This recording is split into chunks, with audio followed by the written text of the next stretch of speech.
a.m. my time. Wow. We're very glad and happy that you could join this early. Thank you so much. Thank you so much. It has been a while. We're hoping to have a very wonderful and beautiful conversation this morning. And so, without waste of time, we are going to commence. And briefly,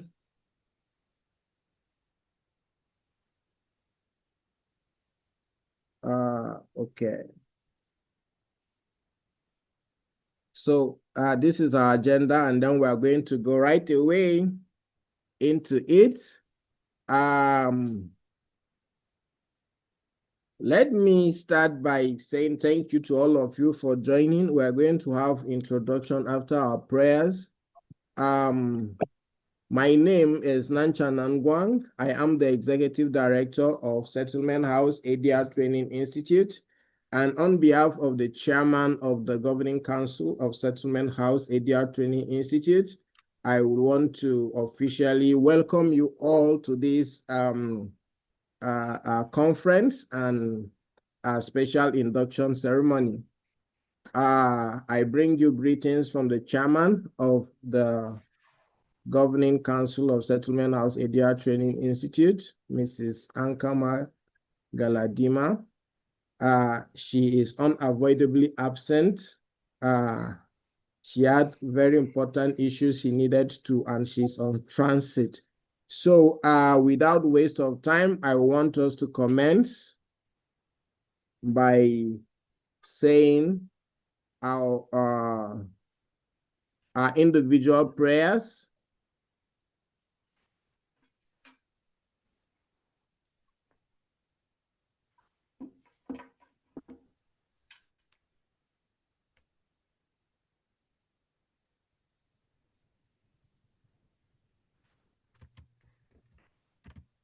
Amen.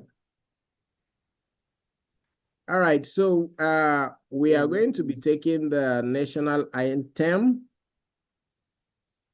the Nigerian national anthem. So, Queen Esther, will you want to, we're going to take we'll recite the national anthem, and maybe after the count of 3, do we need it to be projected? For those who are not with us. Yes, I think it has to be better if projected, sir, so that every other person can follow. Okay. Yes, sir. Okay, just a minute then.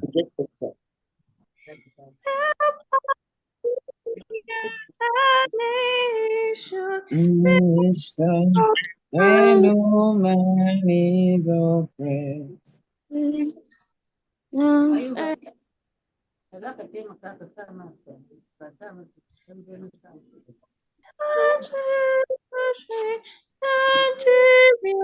may be blessed. Oh God of all creation, please and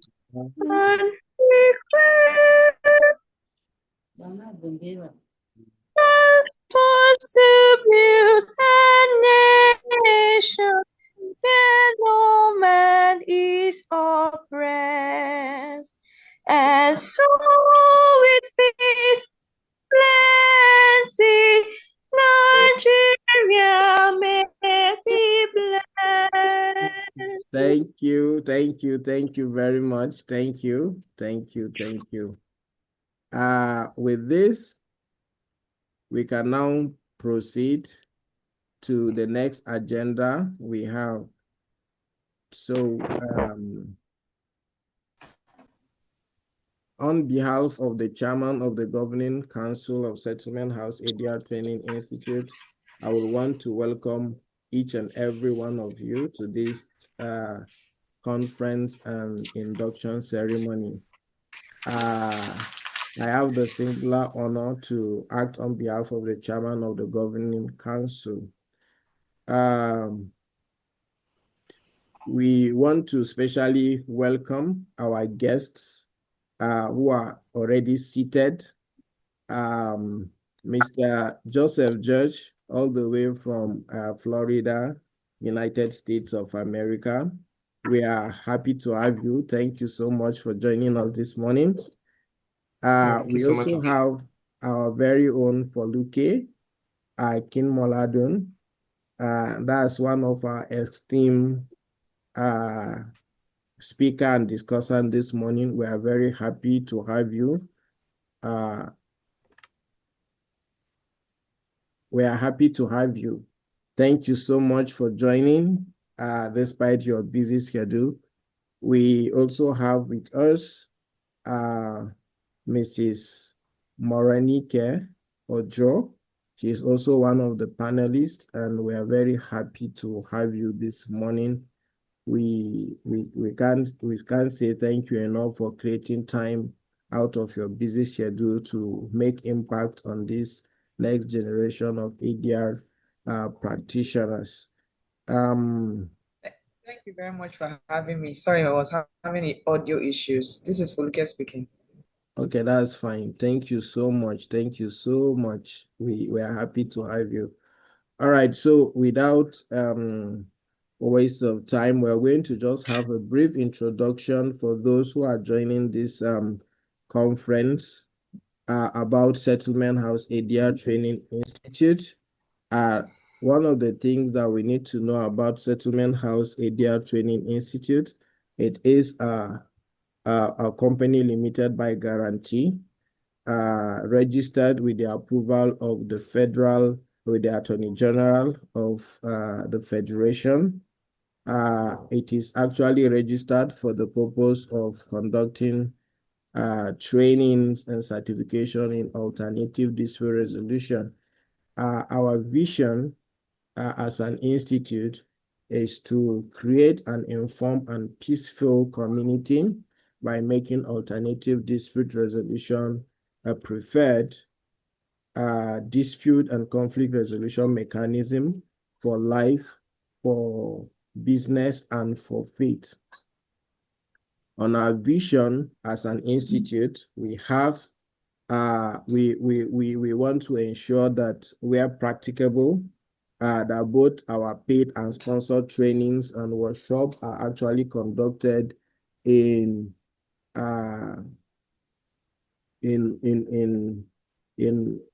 other languages in addition to the English language, so that those who do not really understand English will be able to have the privilege of having this knowledge. And as part of our vision, we also want to provide a platform where there will be a bridge between the knowledge that we're acquiring in the course of training and the practical aspect. So we are providing that through several other platforms, including mentorship, among others. And we also have the establishment of the SHATI ADR Center, which is actually on the way. We are still working on it in the meantime. And then we have collaboration with several other ADR educational institutions, because we believe that one of the promoters of the pillars of conflict is ignorance. So when you have people who are not educated, they do not have the opportunity of being educated, their mentality, their concept, and their understanding are not refined. So you have a lot of conflicts. Sometimes you don't even understand the basics. So based on that, we have actually collaborated with educational institutions. So SHATI, as a company limited by guarantee, which is a training institution, has collaborated with higher institutions wherein we run this professional diploma in education for graduates with degrees or higher national diploma who desire to teach but do not have teaching qualifications. We also run NCE program, that's Nigeria Certificate in Education. That's for those who have primary school secondary school certificate and want to go into teaching. So we have collaborated and actually run these programs for at least 3 to 4 years now. And that's part of our own partnership with communities to be able to eradicate illiteracy and help people have a better understanding, a refined perspectives and understanding, so that they will be able to look at things differently. So that is it about SHATI. And then we provide consultancy services, and then among several other things. Now you can see that the governing council of Settlement House ADR Training Institute includes Professor Timothy Blues. He is a professor of biochemistry. We have Mr. Ifeanyi Anago. He's a lawyer and a quantity surveyor. We have Honorable Dorcas Levy. She's the current director of the Kaduna State Multi-Door Court House and upper customary court judge. We also have Professor Andrew Akume. Professor Andrew Akume is a professor of law from the Ahmadu Bello University, Zaria. We have Mr. Nancha Nangwang, which is a lawyer and an ADR practitioner and a notary public. We have Professor Oladipo Agboola Folorunsho. He is a professor, an associate professor of mechanical engineering. We have Mrs. Boskana Galadima Ankama, who happens to be the chairman of the Governing Council of Settlement House ADR Training Institute. She is a lawyer, a law teacher, and a notary public of Nigeria, and a very refined ADR practitioner practicing in all the spheres of alternative dispute resolution. We also have Mr. Fola Alade, who is a very acclaimed international mediator and a trainer. He's very passionate about ADR, and he runs a Fortefa Mediation Academy as the director. We also have Mr. Oladipo Tolani, SN. He's a senior advocate of Nigeria, a fellow of the Chartered Institute of Arbitrators, United Kingdom, also a fellow of the Nigerian Chartered Institute of Mediators and Conciliators. He's a fellow of that institute. And we have also Professor Rita Bosan. She is a professor of English language. And we have Mrs. Janet Nanchang, who is a journalist by training. These are our council. These are the members of the governing council of the institute. Now, some of them actually repeat as our patrons, but among those I've mentioned, I will not mention them. Among our patrons, we have Dr. Shein Madaiki, who was the former he is the former chairman of the Nigeria Medical Association, Kaduna branch. He's a medical doctor. And we have Oludare Abola, a borrower. He's presently in Netherlands, practicing as a lawyer. He's into IT. He does IT consultancy. And then we have Mohammed T. Mohammed, popularly known as MT Mohammed. He's also a patron of this institution. He's a lawyer and a flourishing one for that matter. And then finally, we have architect Bulus Drambi, who is an architect. He's actually a council member. He's a council member of the Nigeria Institute of Architects. We deliberately have these patrons and governing council, ranging from different spheres of life because of the nature of the things we do. Alternative dispute resolution is not limited to lawyers. It's for everyone who is willing and ready to actually take part in the alternative dispute resolution sphere.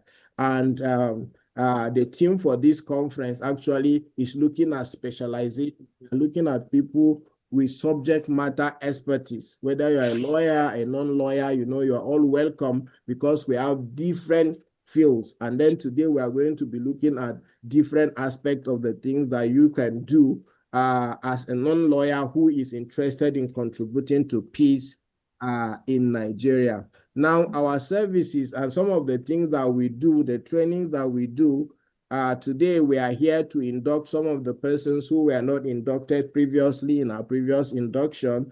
And so we have a lot of them here who are going to be inducted. Some of them are lawyers, some of them are non-lawyers.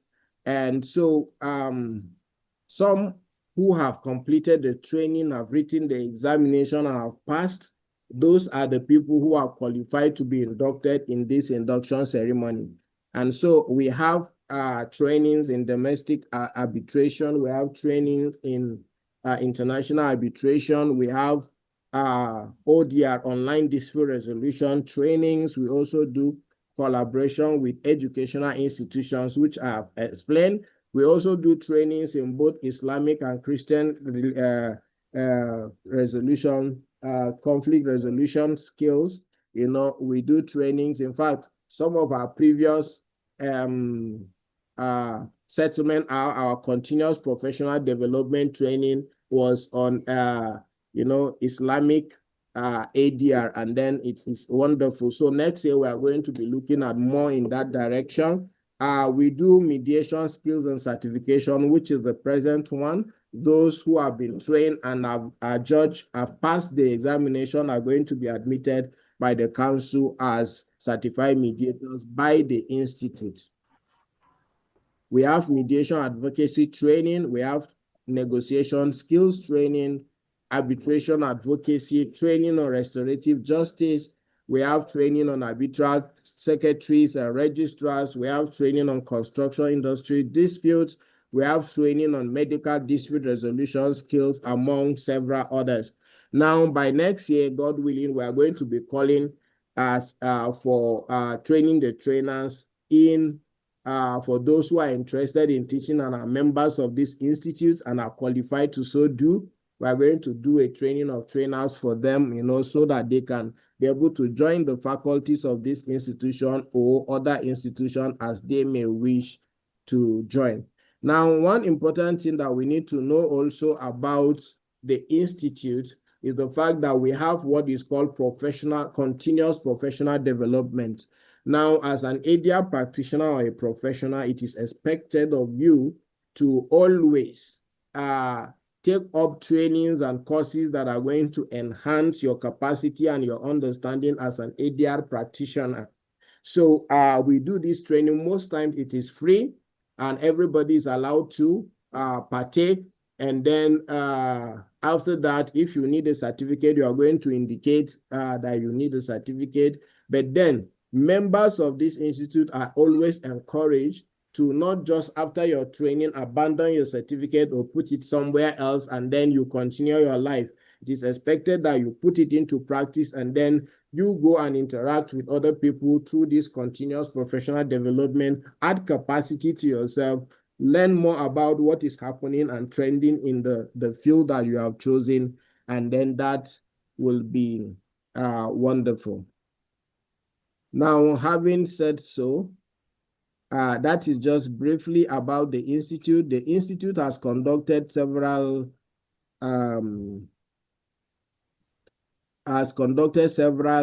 trainings. The institute has conducted several trainings and have inducted quite a number of mediators, which we believe they are contributing their quotas in conflict resolution and peace building.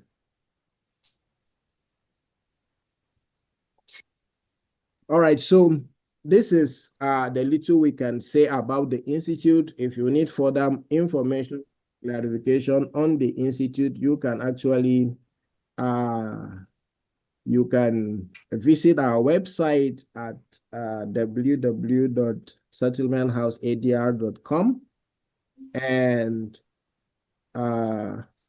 get further information or whatsoever that you need in the course of the after here. All right, so thank you very much for that, for listening.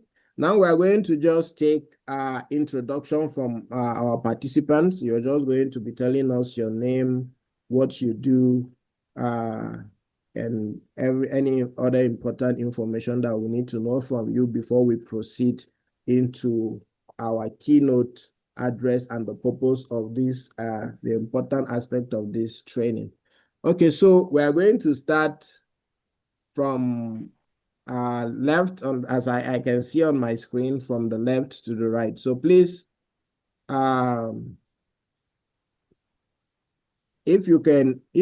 I will have your permission, please, can you put on your camera so that we can have a snapshot? Put on your cameras. Let's have a snapshot.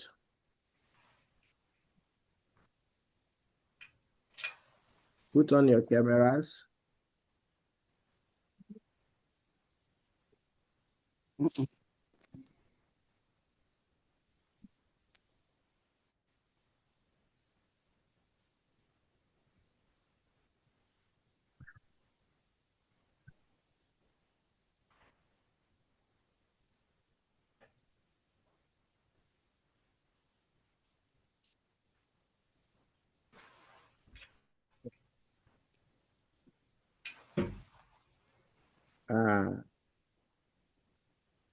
Wow. Thank you very much. Well, we are still putting on our camera. I saw one of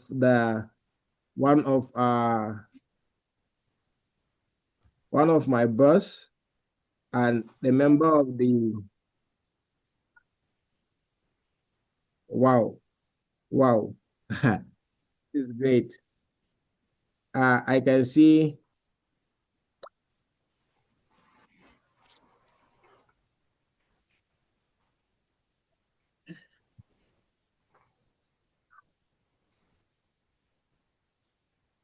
Okay, I can see Professor Kenneth has joined us, the keynote speaker.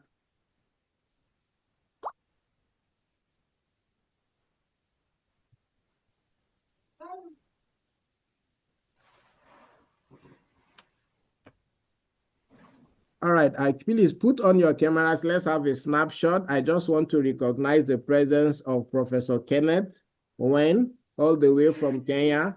He is our keynote speaker. I acknowledge the other speakers initially, and we have him here. Thank you so much for joining. I can see my boss. She came in. And when she come in properly, I will introduce her. Please, you need to rename your device to reflect your name for the purpose of attender. Please, we want you to put your camera on so that we can have a snapshot, please, before we proceed. But where is the camera now? Me, I didn't see. It's okay, so.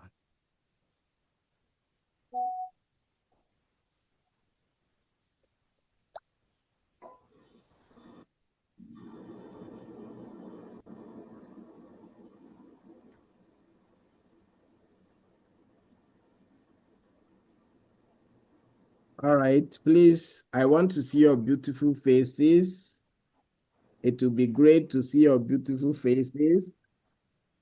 Please. Sorry, Mr. Nanchang, my camera is not,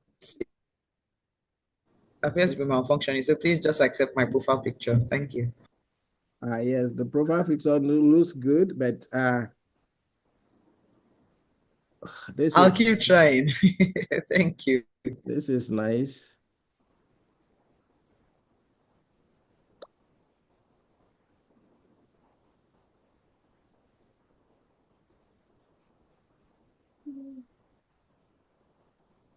All right. Professor Kenneth Wen, thank you for joining. We are happy to have you. We are so happy to have you. Thank you so much. Moronike, thank you so much. You're looking so different, and I hope it is you and not your profile picture. Thank you for joining us. Yes, thank you so much. Okay. I can see Mr. Okay, Ethel, please, can you rename? Queen Esther, please chat those who have not renamed their profile. They can send you the names and then you include their names so that we can have proper names of parties. All right.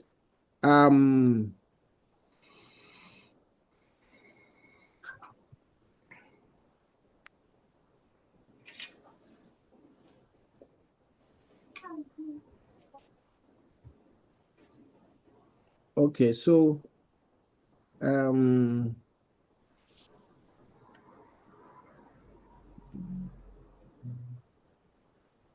right.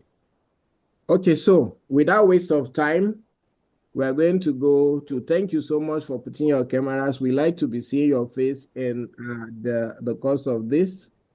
Please put on your camera where possible. All right, so I'm going to be okay. Briefly, let me just see if my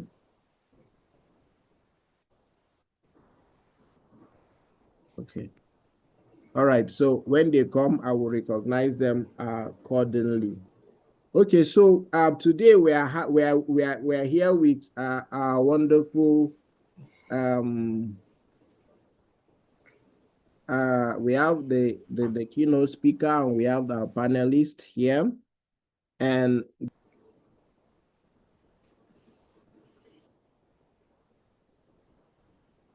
proceed to introduce our panelists.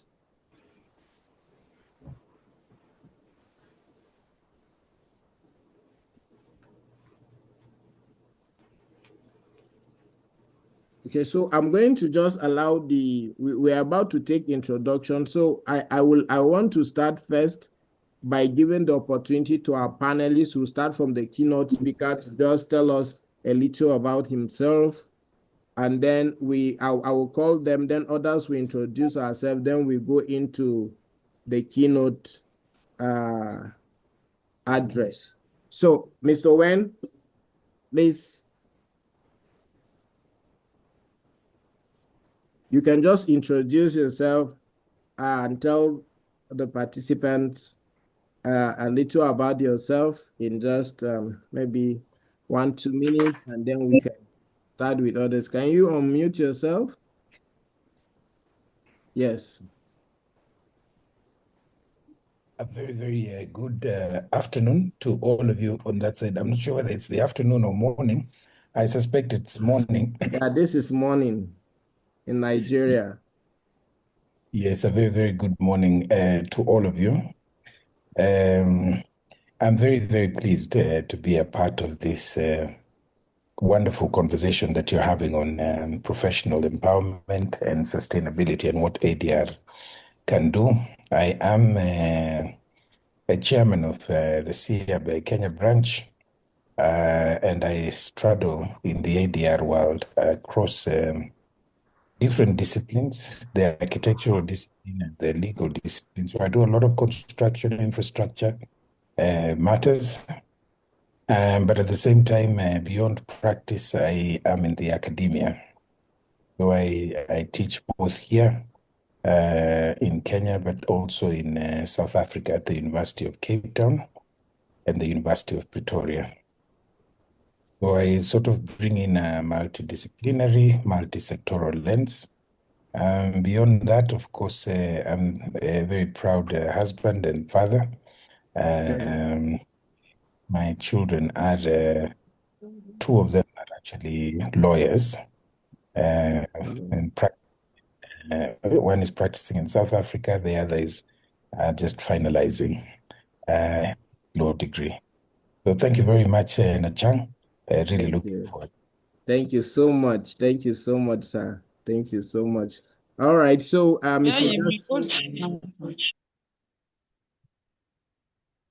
Mr.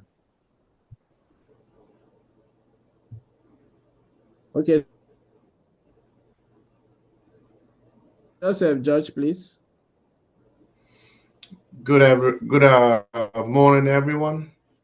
My name is Joseph George, and I'm an international arbitrator and mediator and hostage negotiator. And I train people all over the world on arbitration and mediation. And we actually are one of the top hosts for mock trials that we do mock trials with attorneys, law students, and retired judge who wants to come into the field of arbitration. And we teach how to draft arbitration awards, as well as we do keynote speaking. And my firm, I have an ADR firm that we actually do cases in construction, oil and gas industry, intellectual property, breach of contracts, labor and employment, and HR. So we are very versatile in what we do. And on that note, again, thank you guys for having me to be here and assisting you guys with this conference. Thank you so much, Mr. Joseph, for that wonderful introduction. All right, so we have Foluke, please. Good morning, everyone. Again, apologies for my inability to put on my video. Can we all hear me? Sure. Yeah, okay. So my name is Foluke Akimoladun. I'm the managing solicitor of Trison Law Chambers. I'm a lawyer. I'm also an accountant, a mediator, and arbitrator. And my focus areas are maritime, construction, and finance-related disputes. And I'm very honored to be on this platform this morning. And I really wished that I could put on my video, but I'll keep trying. Thank you. Thank you so much. Thank you so much, Foluke. We are happy to have you. Okay, so we now have Moranike. Moranike. Morning, everyone. Good morning. Apologies, I've been in and out of due to the network in my end. My name is Morenike Ojo. I'm a legal practitioner. And my video. So my video was on. My name is Morenike Ojo. I'm a legal practitioner. I work with the ADR Training Institute here in Lagos. And it's a pleasure being here. I'm a mediator. And also as well. We are joined SHATI. SHATI. I'll be very happy to take up any time and call the point. And it's a privilege being here. Thank you. Thank you. Thank you so much. Thank you so much.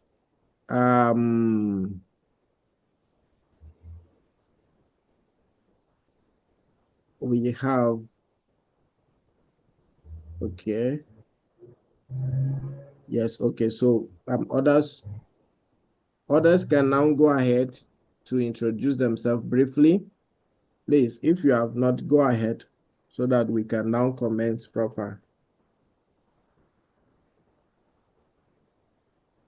So we can start from okay, Queen Esther, Zainab, Mukhtar. So let's go towards that direction and then quickly. All right. Good morning, everyone. Good afternoon, depending on where you're joining us from. My name is, hope I'm audible. Sure, go ahead. All right, thank you, sir. My name is Queen Esther Ozioma Emmanuel. I am an associate at Settlement House Alternative, the Settlement House ADR Training Institute. I'm also a final year law student at the Ahmadu Bello University Zaria, a certified mediator, also at the Settlement House ADR Training Institute. I'm glad to be here, and I'm glad to serve as your co-host as well. Thank you. Thank you. Thank you. All right, next, please.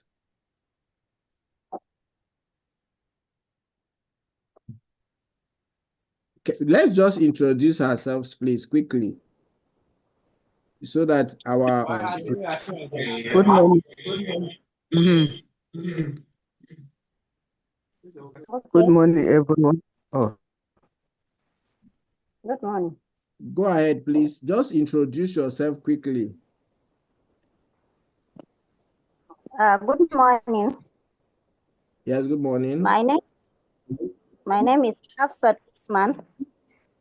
I am a lawyer by profession, but a lecturer.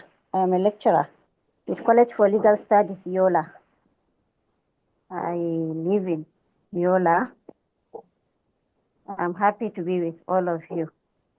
Thank you. Thank you very much, Hafsat. Yes. Good morning. Good morning. Are you hearing me? Go ahead, sir. My name is Engineer Omar Adamuguma. I'm a registered engineer, a director of Dua Electrical Services Company, and an associate member of SHATI Institute of Arbitrators. Thank you very much. Thank you so much, sir. Thank you. Thank you, sir. Next, please. Can you hear me? Good morning. Go ahead. I am Mukhtar. I'm a level 3 law student from Bayero University, Kano, and I'm very happy to be here this morning. Thank you. Good morning, everyone. Sorry, am I audible? Hello? Yes, Ma, Yes, you hello? can. Okay. Good morning, everyone. My name is Kudirat M. Babamale. I'm a lawyer. I'm a public servant. I work with the National Sugar Development Council, and it's pleased to. Sorry, good to. I'm happy to see all of you. Thank you. Good morning, everyone. Can you hear me?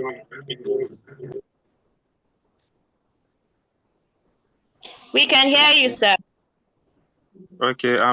Good morning, everyone. My name is Stephen Amos. I'm a final year law student at ABU Zaria, and I'm also the chairperson of ADR Society ABU Zaria, a student organization dedicated to expanding awareness of ADR. We are also a good friend of SHATI, as we often collaborate with Mr. Nancham and other ADR practitioners. I'm happy to be here. Thank you very much. So good morning, everyone. My name is Salis Ablaisdal. I'm a 400 level law student, Faculty of Law, Ahmad Bello University Zaria.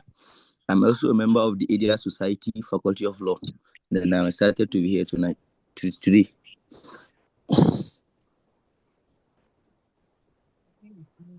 Good morning, everyone. I'm Zainab Garba Mohammed, a retired chief magistrate and a lawyer by profession. I'm happy to join this institute and wish to continue with it.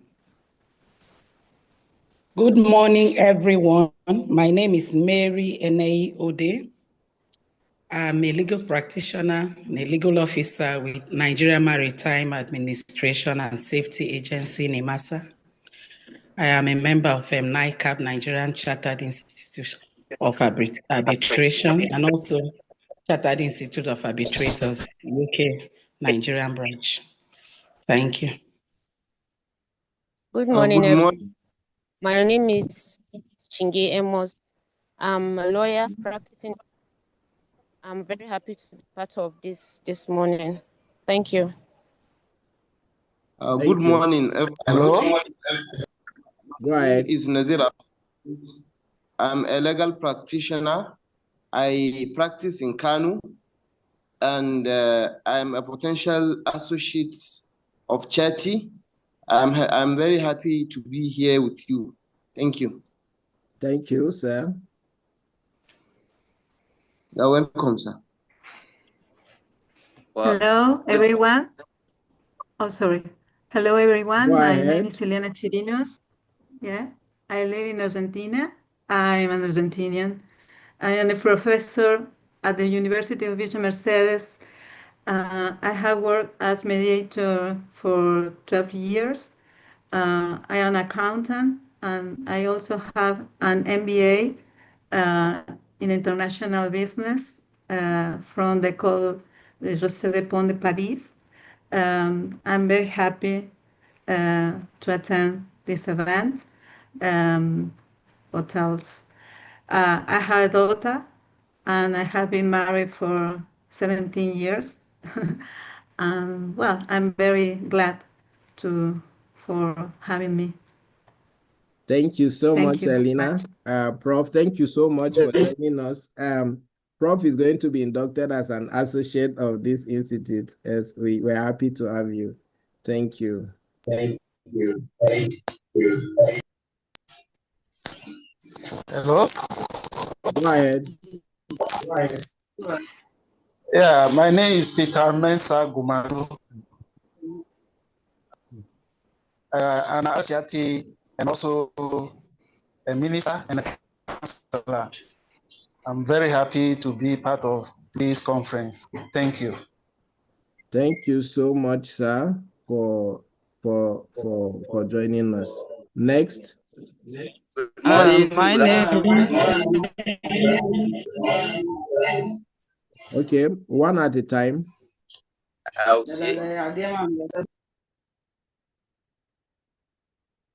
Go ahead, please.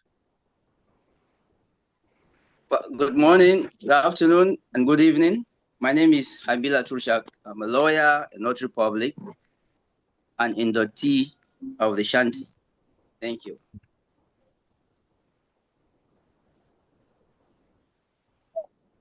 Good morning. Can you hear me? Yes, please. My name is Mariam Asabe Meyaki. I'm a lawyer, the head of ADR at the Investments and Securities Tribunal. And I was inducted into SHATI just yesterday by the grace of God. And I'm happy to be here. Thank you. Thank you so much. Hello. Good morning. Good morning. My name is Innocentia Dumeda, an SHATI mediator, a retired chief meteorological technician, yes. And I'm also a student studying law in the university. Thank you. Thank you so much. All right, so we have just 2 minutes. If you can just introduce yourself. If not, please, we will proceed. Good morning. Good morning. Go ahead, please. Please, I'm in the person of Estelle Prim Gomado, a genetic counselor, and I'm happy to be here today. Thank you.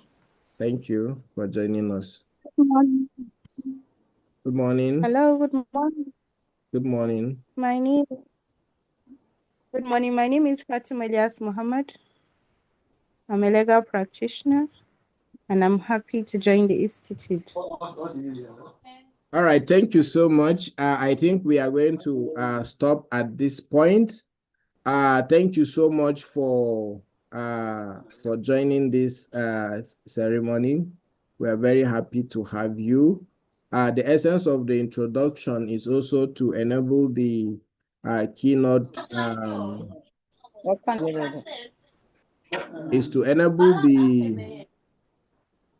the keynote speaker and other panelists to be able to see the distinguished personalities from different fields that we have in the course of this conference and induction, which will guide them. So, and we're happy that the panelists as well as the keynote speaker are actually from different fields. The keynote speaker is an architect as well as a lawyer, a law professor, and then Mr. Joseph is into different ADR. So, from the topic, I will urge you all to actually pay attention to the keynote address, take note of what you need to take note, and then where you have questions, we are going to attend to them. They are very able and capable in the course of this. So without waste of time, I will just tell you that you should stay put, get your note and paper, pay attention, take notes. You have which panelists that are going to do justice to this topic. The goal of the topic is that we want to see how professionals from different fields can actually concentrate and become subject matter experts in their fields. Without, you can actually practice as a medical doctor as well as an ADR practitioner, a mediator, and arbitrator that helps resolve conflicts in your field. That is the concentration. So you should be a professional to add value to your own professional space. We are looking at people who have worked and have retired, and the knowledge that they have acquired thus far. What are they doing with it? We are looking at opportunity for them to be able to put this knowledge and understanding they've acquired over the years into practice. And then, so we're also looking at how do you become self-employed, with all of these things. These are the packages we have for you in the course of this conference and this induction. So please stay put. Without waste of time, may I have the singular honor to hand over this conversation to our keynote address, keynote speaker for the keynote address, Professor Kenneth Wayne. Just pay attention, you are going to get to know a lot. We have shared his flyer and a brief summary of who he is.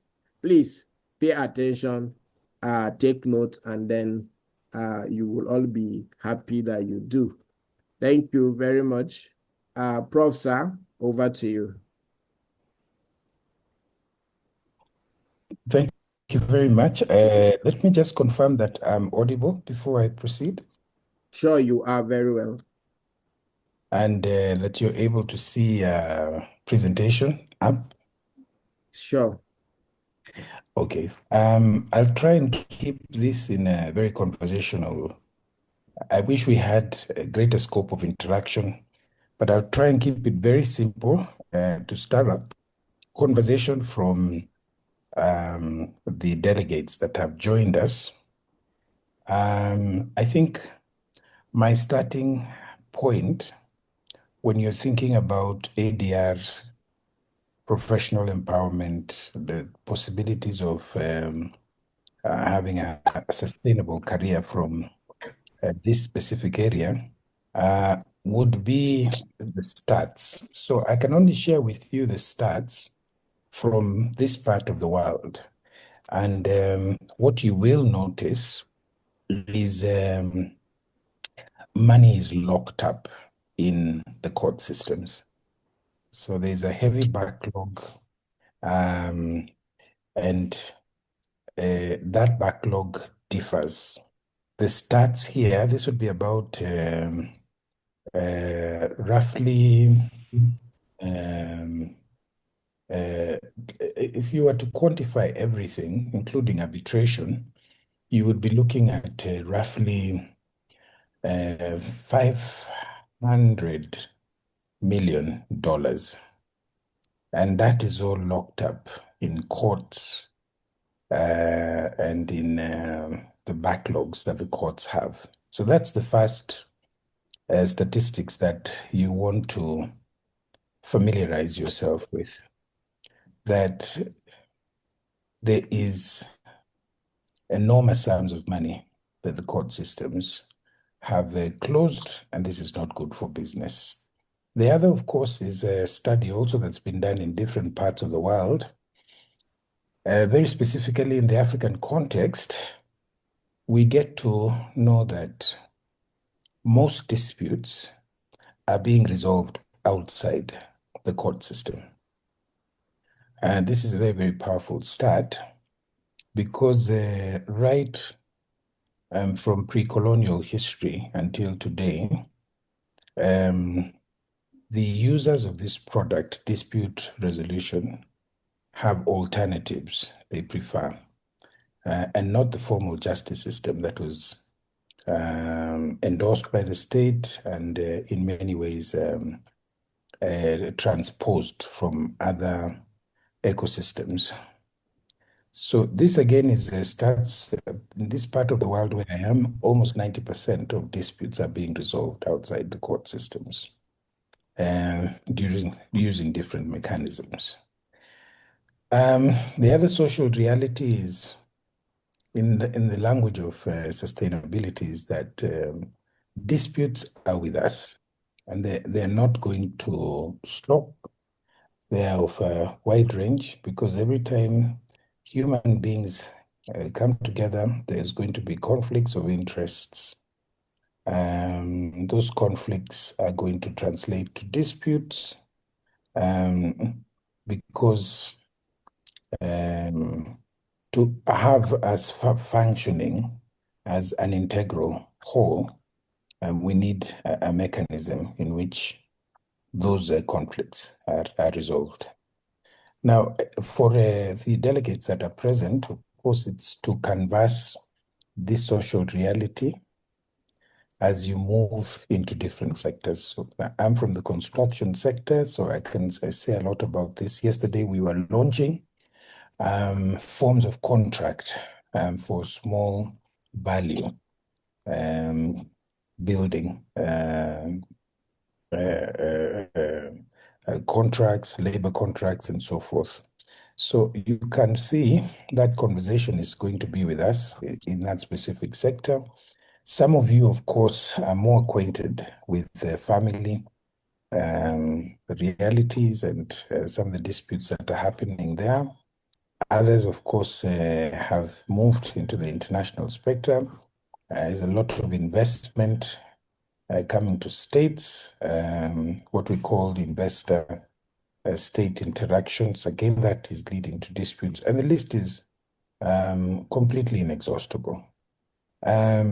This social reality and the obvious emergence of disputes is not a bad thing. In fact, often disputes are an expression that there is a high volume of commercial transactions or any other forms of transactions between different groups. Contrary to what people may suggest, disputes are not bad. What is bad is if we don't have the necessary dispute literacy that resolves that dispute in a way that allows for business, relationships, and so forth to continue. So we are in an area with a lot of business. I think that's essentially what the message that we are passing across. And that business is not going to end anytime soon, so long as our characteristics as a species mean, social interaction. We are social creatures. We are always going to have conflicts, and those conflicts are going to require some kind of resolution. And that means there is a place for the delegates in this group that want to make a career out of this. But it's a very different career, as we saw. It's not your adversarial DNA that you find in the formal justice system, the one that lawyers are predominantly prepared. It's something very different. What we refer to as your ADR practitioner, your alternative dispute resolution practitioner. Now, this, I'm not sure whether it will play, but is it playing on your end, Nacha? Yes, yes. Okay. So,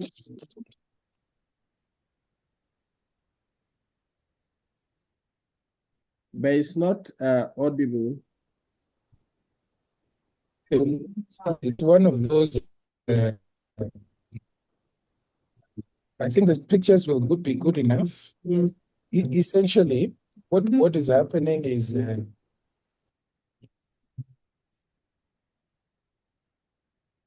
is two parties trying to cross a bridge. The ultimate is, of course, no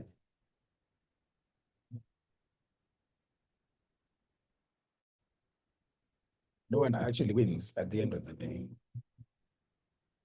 Yeah, so it's a typical picture of what essentially, in a very simplified version, what a dispute would look like with conflicting interests, sometimes legal positions, and of course, the lack of tolerance, and ultimately what may result in a lose-lose situation. Other times, one party may win, and the other party may lose. Again, that also causes a very interesting dilemma when you think about how that dispute carries on into the future. You have a determination, that's what you often get in court, that the hammer sounds in favor of one and not the other. And the problem with that is you don't get what ADR emphasizes a lot on, which is resolution. You have a determination, but you don't have a resolution of the conflict. You have some kind of outcome, but that outcome may not necessarily be a settlement. Think about those words: determination, resolution, and settlement, and what they could actually mean for the sustainability of the relationships between the parties. We as the delegates in this conference are trying to emerge with an outcome that is very different from what this animation sort of attempts to put across. And that is the spectrum of alternative dispute resolution. So these mechanisms that have been in existence before the courts, they subsist alongside the courts, and as I pointed out earlier, they have incredible advantages that make people prefer them as a priority to the court systems. They actually settle disputes. The fact that they are a priority and the fact that they're used in the larger numbers than what happens in courts has opened up a discussion on whether they are alternative. Some have suggested replacing the word alternative with appropriate dispute resolution, because alternative suggests something that is inferior or something that we turn to because the main product is not available. But the numbers tell otherwise, and the preferences tell otherwise, that these ADR mechanisms are actually more appropriate and more preferred.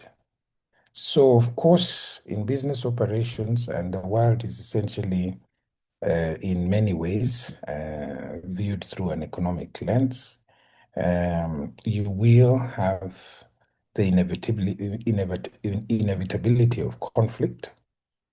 And what we are asking, I think business in many circumstances is asking, is for a resolution of those conflicts in a way that allows business operations to continue moving forward. So the analogy I use here often is of speed bumps. The speed bumps serve a purpose, but it would be tragic if the outcome of your road experience would be speed bumps. We have, incidentally, a town in Kenya that some think has got the most bumps in the whole world. It has a very small space. You could have 100 bumps. And the experience of driving through that town is horrendous, because instead of actually gliding through to your destination, you spend most of the time navigating through the bumps. So in a way, business is not meant to be about disputes. The intention is some kind of transaction between parties. And I'm using business as an example, but I could use other contexts, including family and so forth. And the dispute part is meant to assist the main objective of those business operations. So again, these are just in volumes from our part of the world where you can see if ADR mechanisms are introduced in different areas. Speed is one advantage in the resolution of those disputes, and a lot of money is released back into the economy. So as delegates, yours is then to position your careers in a way that enhance the uniqueness of this tool set, as we often say, and how it can help relieve the pain threshold of society. So lawyers spend a lot of time trying to brand and reposition themselves in this space.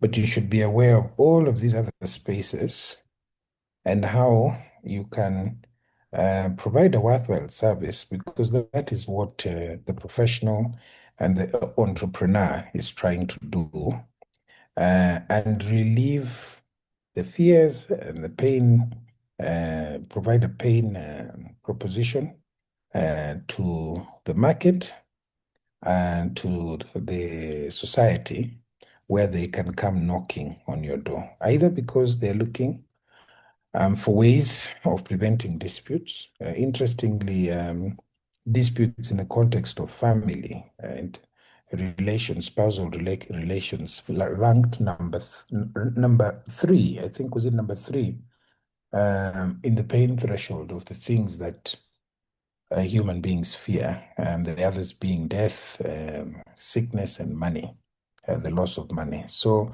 you can, if you are very forward-thinking, position yourself on this ladder, offering alternatives that alleviate risk, reallocate it, and further the cooperation in how two parties interact with each other. The construction industry has done a lot of this. We have what you call DABs, dispute adjudication boards, and dispute avoidance and adjudication boards. So we sort of work a lot here. Then, of course, there are credible courses and resources available for those who are trying to improve their value as negotiators.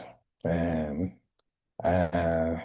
have more and more in the labor and industrial world, huge space for those who've acquired skills. And negotiation is a skill. I know it's inherently used by everybody, just like leadership, just like emotional intelligence and so forth. But you can do so much as an individual to grow your capacity and competency in this area, to the point that you're sought out specifically because you're a great negotiator.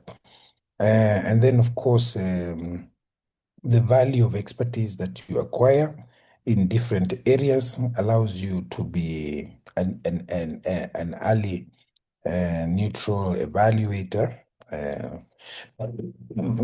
It could be in the area of agriculture or health, and you provide some very useful expert opinion.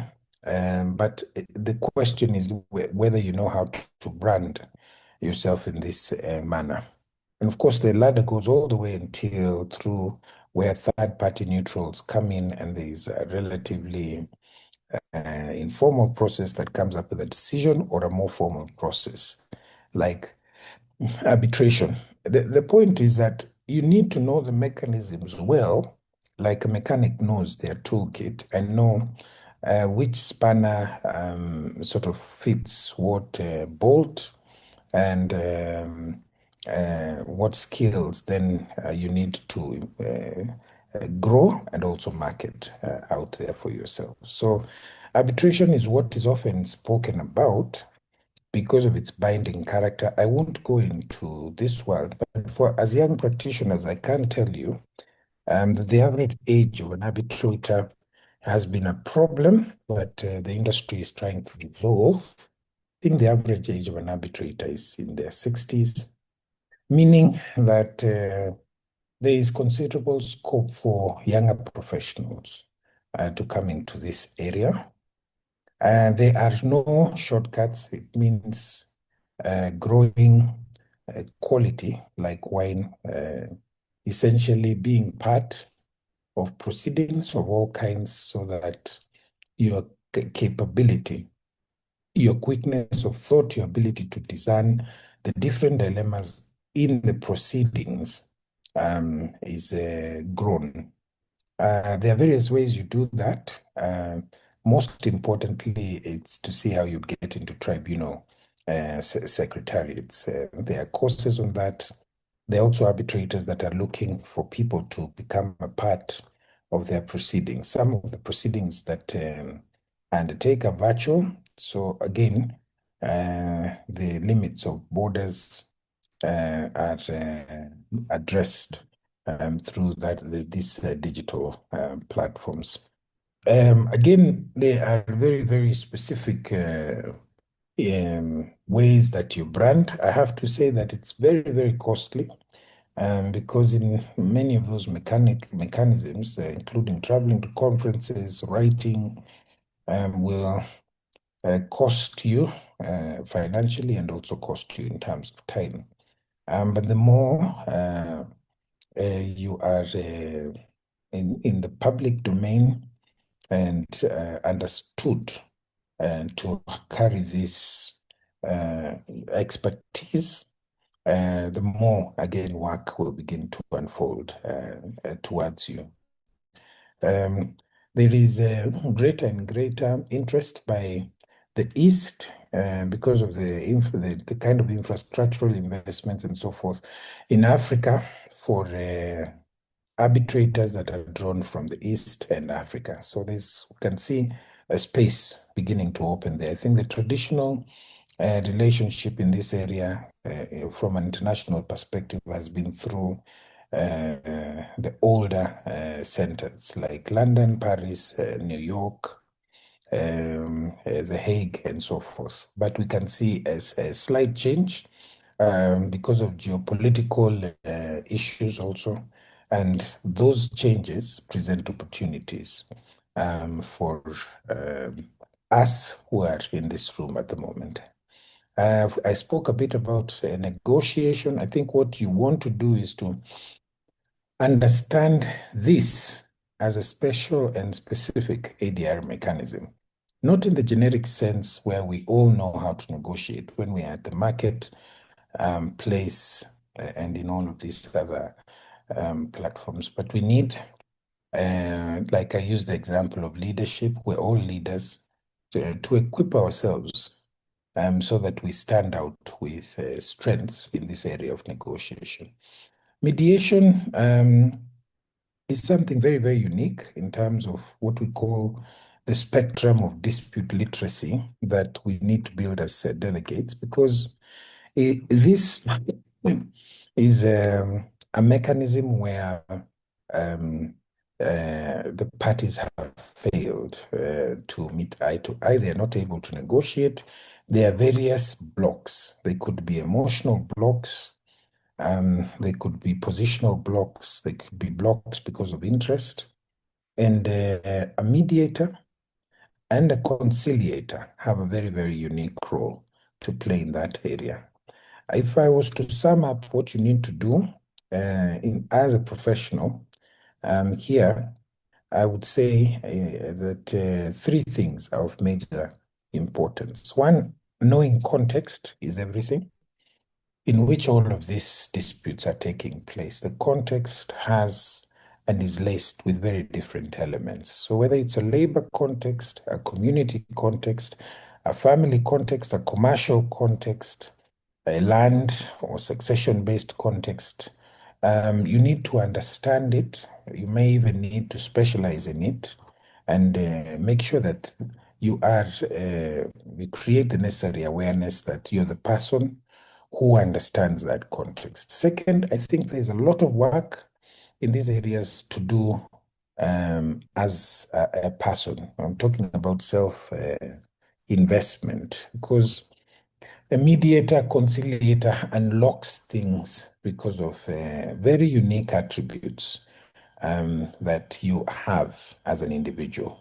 And those can be grown and you can invest in that. So your ability to listen, to read the room, to have a certain level of empathy, your emotional intelligence, your ability to be strategic in the kind of questions that you ask, your innovation, and so forth. So there's a lot of work to be done in that area. And then third, but not least, I think to understand process, because this is one of those things, the more acquainted you are with the process, whether it's right from the pre-mediation stakeholder engagements, trying to understand what the room will look like, whether it's how you build your competence and credibility from the very onset, how you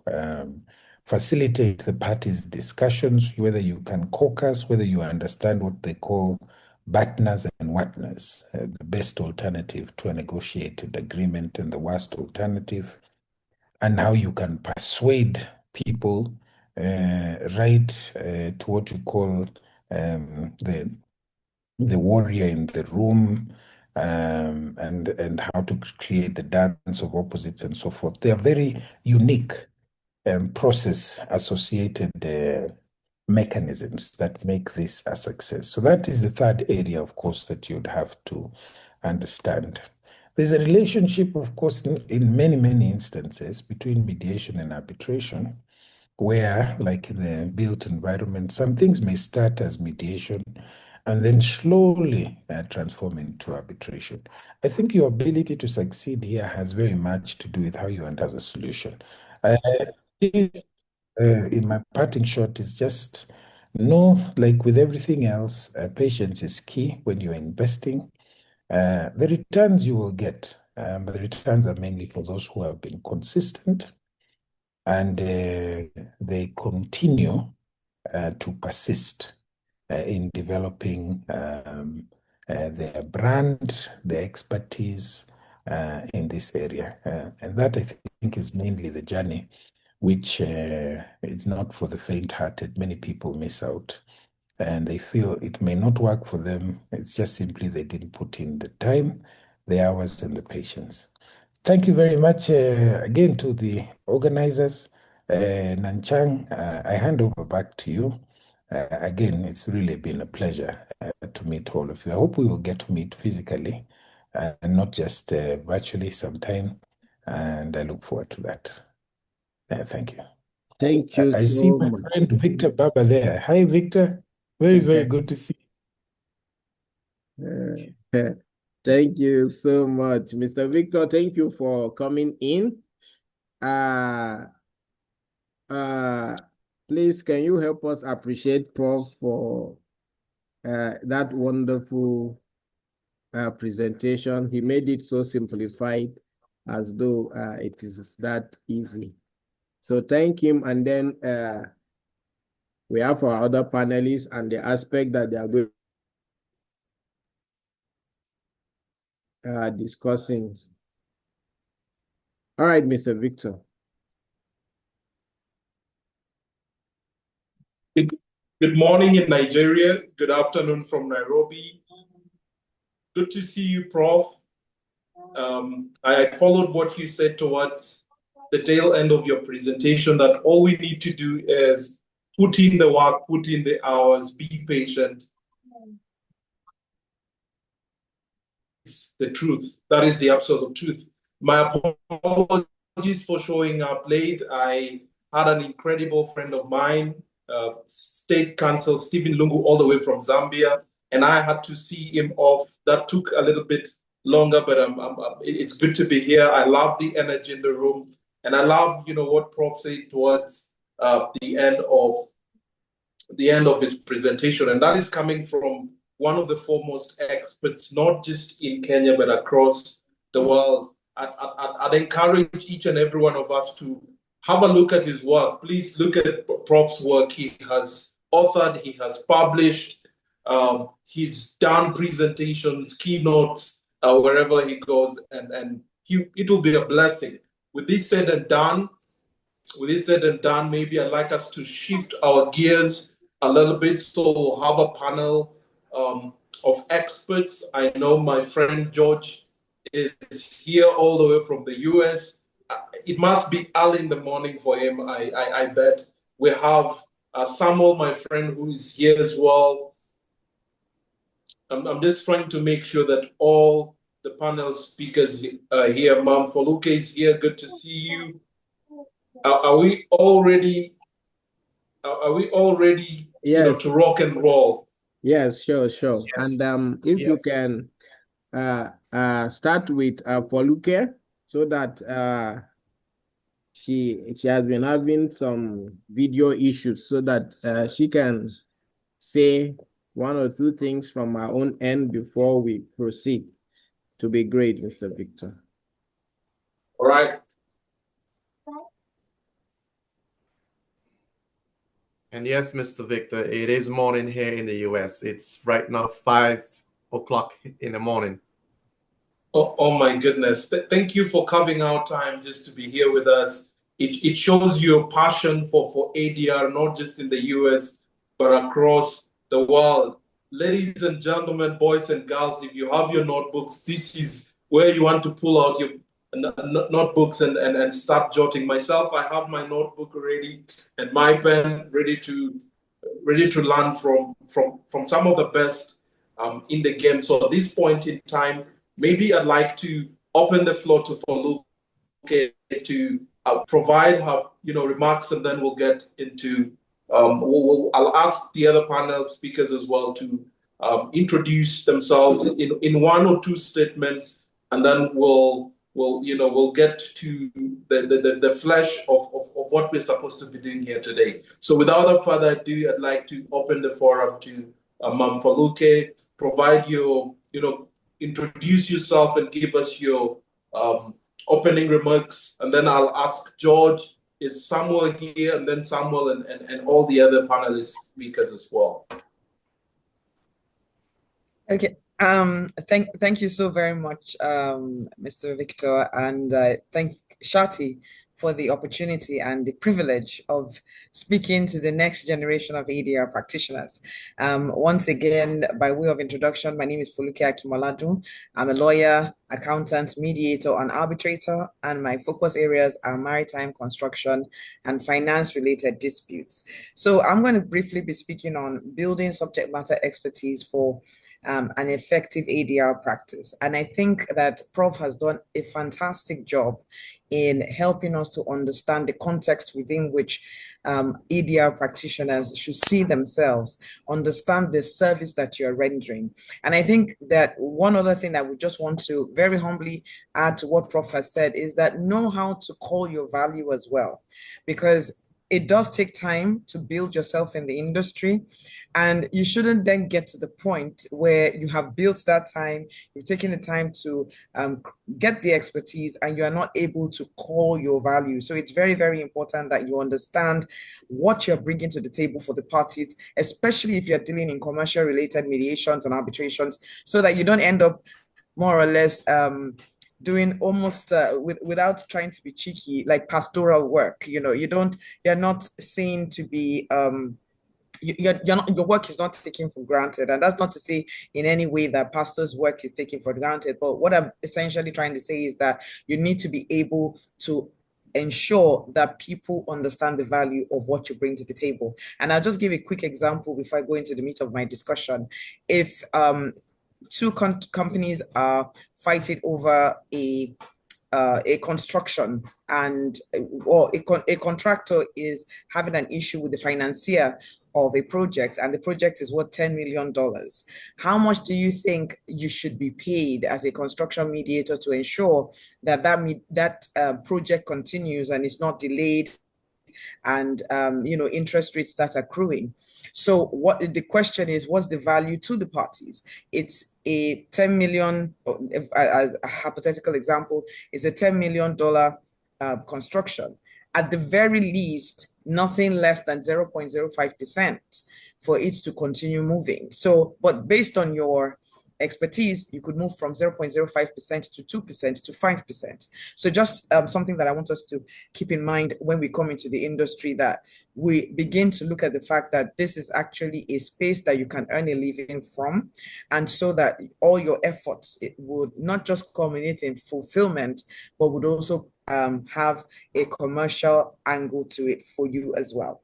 So I just want to say quickly on the issue of subject matter expertise in ADR that ADR is no longer just about generic conflicts. So you have complex financial instruments, you have conflicts that are on derivatives, you have cross-border trade, you have supply chain disputes, you have maritime disputes, you have logistics disputes, you have technology and data and intellectual property. And I would really, really encourage as many of us who are being inducted or who have been inducted already, please do look at the areas of information technology and data, especially data security, because those are spaces that would increasingly become important, especially in a space like Nigeria, where fintech is the new kid on the block, so to speak, in terms of commercial transactions. So being able to position yourself in a place like fintech, in a place like data protection, in a place like data security will be fantastic, because in the next 10 years, you will still continue to be relevant. Now, the beauty of being an expert in an ADR process is that you help garner confidence, the confidence of the parties. And it's not just an issue of, oh, this is a mediator or an arbitrator trying to help us resolve disputes. And I think I should make a distinction. The mediator is a third-party facilitator to help the parties resolve the dispute on the parties' terms. The arbitrator, more or less, gives the parties the solution to their problem by granting an award, which hopefully they would abide with. Now, let me focus a bit more on the mediation part, because for the arbitration, you render the award and the parties have to follow it. With the mediation, you actually have to get the parties to have a buy-in to what you are trying to get them to agree to. So subject matter expertise helps you to build confidence, helps you to understand the complexities better and ask the right questions. It also reduces the amount of time that it will take for the dispute to be resolved. And it helps the parties to take ownership of it, because they know that as the mediator, you asked the right questions, you understood the issues that were between them, and you understood what the complexities were. And so I'll again give another example from the construction space, because that is a space not only am I familiar with, but it's also high stakes. Sometimes a breach of contract in a construction space is not just about the breach, but maybe a misallocation of risk. And so it's possible that the contractor was taking on a finance risk. Meanwhile, it's the financier that should take on the finance risk. Sometimes the financier might take on the risk of performance when it's actually the contractor that should be taking on the risk of performance. So the breach of contract in such an arrangement is inevitable. So the first thing you do as a subject matter expert is to help the parties to realize, look, the way in which the contract administration on this project had gone is what had led to the inevitable breach of the contract. So already you have the parties on the same page on, oh, okay, we now understand why things went wrong, rather than, having them all in their positions and what have you. So I'll just quickly round up. I know this was supposed to be 10 minutes, and I hope I've not gone over the 10 minutes, but I just want to conclude by saying that it's important to build professional networks, and that in building competence, you also build along with people who have similar competences. So join ADR bodies, join associations that relate with the space that you want to be a specialist in. And as a young ADR practitioner, please do everything. Learn everything. Do every form of contract. Do every form of contract negotiation. Work in-house to build competence in a particular space or in a particular area. The point is, for the first 5 to 7 years of your professional life, try not to specialize too much, so that you don't end up being in a difficult position later on. And be confident in yourself and believe that you are the solution that the parties are looking for. And at the end of the day, please and please practice with ethics. Professional ethics, integrity, and professionalism cannot be compromised. Let me just put it that way. Confidentiality and impartiality are two very, very important pillars of ADR. You cannot speak about the parties or discuss about what happened with the parties as a way of, like we will say in Nigeria, gisting, or maybe a dinner talk. Please and please, parties, facts, and issues are confidential, and please let it remain confidential, and kindly ensure that you are independent-minded throughout, not just from the beginning, but all the way to the end. And even between the matter, you find out that there's something that could compromise the perception of bias. Please and please recluse yourself. Thank you very much. Thank you so much for Luque. Prof did an amazing work setting the coordinates, and you sort of fired on all cylinders. Just to summarize, 3 important things that you've mentioned. You've talked about generic practice. How do we move from generic practice to a specialized practice? And clearly the mediation or ADR spectrum, as Prof talked about, it's constantly evolving, and it's important for practitioners to keep up with this kind of evolution. Then secondly, you talked about the importance of networking, and partly you spoke about valuing ourselves as service providers, right? Very important. We don't want to be, most people start as jack of all trades, but as your practice evolves, you become a specialist and you become known for one particular given area of practice. And that's very important. It's important that we start seeing the sectors, the various sectors where we think we can be of great contribution to. Thank you so much. At this point in time, I know Ojo is here. Ojo, would you want to take it off from where Feluke sort of build a foundation?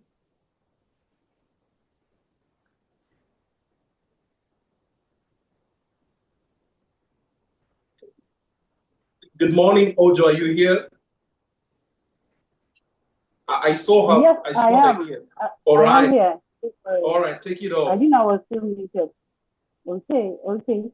So I would want to say thank you again to SHATI for this opportunity. I know I have very limited time, and within the very limited time I have, I would want to just go right into what I have to share. So I'll be talking on the subtopic online dispute resolution, that's ODR, opportunities, ethics, and emerging trends. And I'll just go right into it while I go through my slides. Just a minute, please. I don't know if you can see it from your phone. It's coming up. Okay, it's still coming up. Still coming up. Can you see from your hand? Yeah. Okay, you can see it now. Okay, all right. So I'll just go through the table of contents. We have the introduction, why ODR matters, experiences in ODR, ethical considerations, emerging trends, key takeaways, and conclusions. You know, COVID year brought so many things, perspectives for so many of us, you know, particularly in the ADR space. Apparently before then, ODR was very, very operational, but many never really took advantage of it or saw the need to until COVID happened to all of us.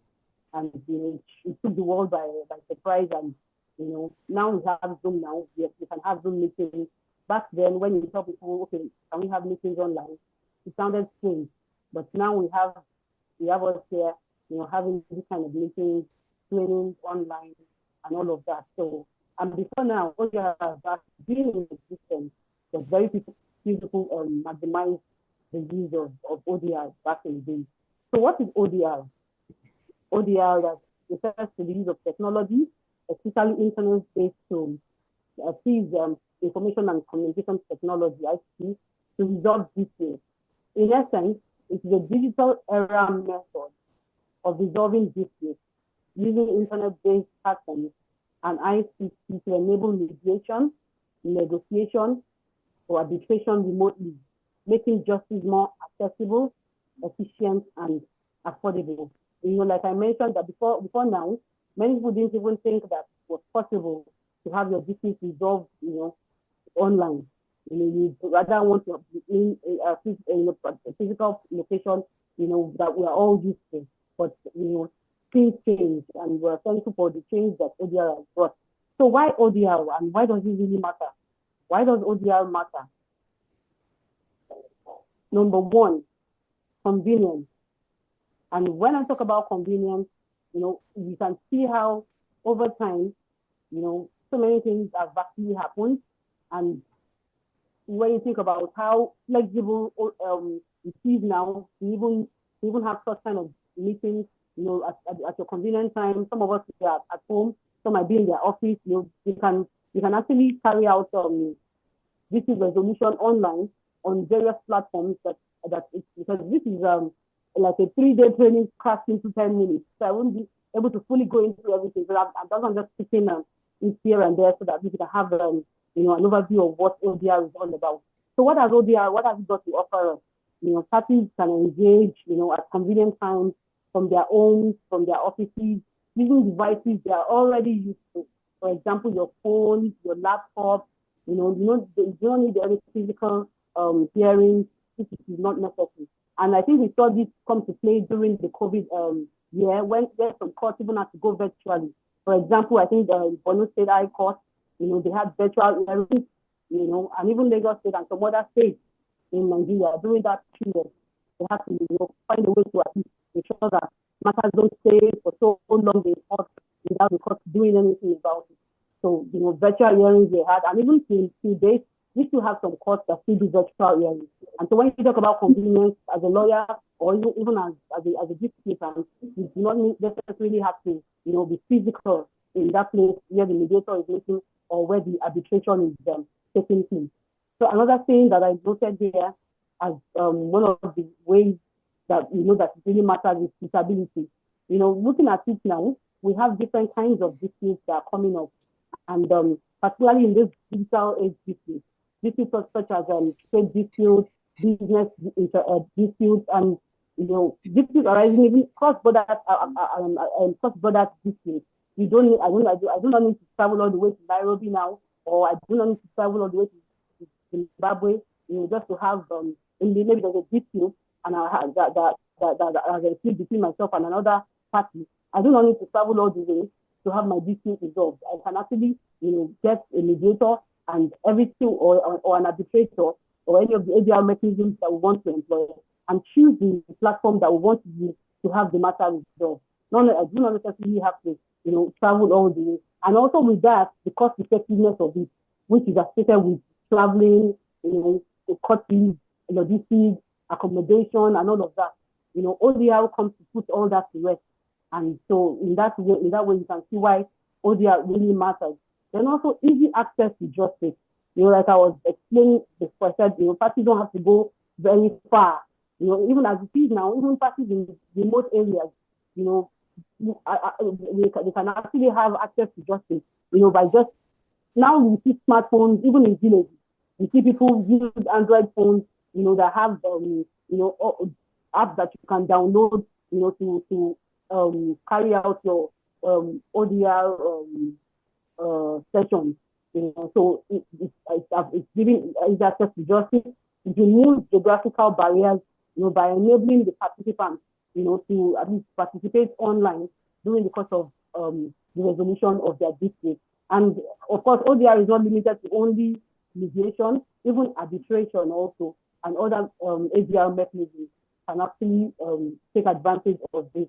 Then lastly on that, I have speed and efficiency. As you see with the traditional courts that we're all very aware of, you can take years before your matter gets resolved, but that's not the case with ODR. With ODR, there are even some platforms that within days, there are some inbuilt ODR mechanisms on certain platforms particularly all these e-commerce businesses, they have their ODR platforms inbuilt in them. That within these, you can have your disputes resolved.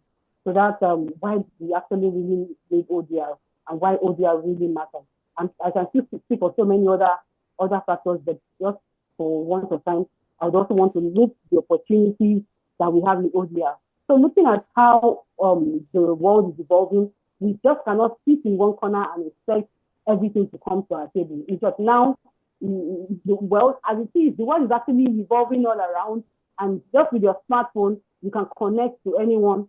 I remember back in the days when they tell you that someone is doing a video call, you're wondering how is that possible. But now all that is gone now, and you see how even with our phones, you can speak to somebody way outside your jurisdiction. You can connect to somebody in the UK, in the US, even as far as Australia, just by going on your smartphone. And so what are the opportunities? So it's not just about having a smartphone or having a laptop or internet access. There are things that we can actually do that can actually generate funds by being an ODR practitioner. And so what are those things? Number one, you can be neutral. You can be on the panel of neutrals of institutions. There are institutions that are ADR focused that as an ODR practitioner, you can actually be on their panel. That's the neutral role. When talking about the administrative role, the administrative role, you can actually be a support staff, as a case manager. You can actually be a platform administrator, for all these ODR platforms. And so some of the institutes also have their ODR side to their business as an ADR institute. And also you can also work in that administrative role of e-filing or document specialist. Then also as a consultant or as a trainer, you can be an ODR consultant, you can be a trainer, you can develop policies, in ODR, like it is quite very new here in this time. You can work on protocols, you can work on frameworks and regulations for ODR, by at least, you have examples in other jurisdictions that can be adapted even to our own jurisdictions. Then another thing is you can also work in sector-specific roles. There are sector-specific opportunities, for ODR practitioners.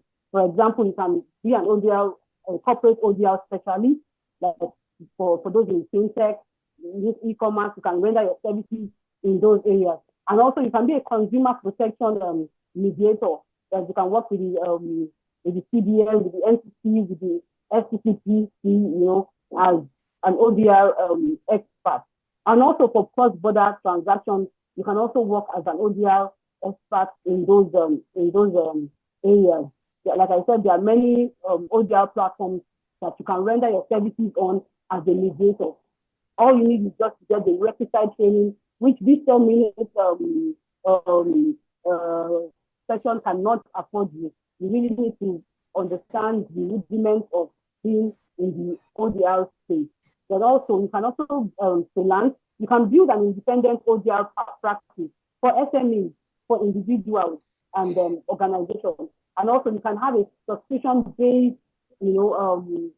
community where you also offer services. You can conduct workshops, seminars, webinars, training for ODR. And another thing is you can also create content, ODR content. You can create templates that can be used by ODR practitioners. So these are ways that you can actually opportunities that there are in the ODR space for you as a mediator or as an ADR practitioner.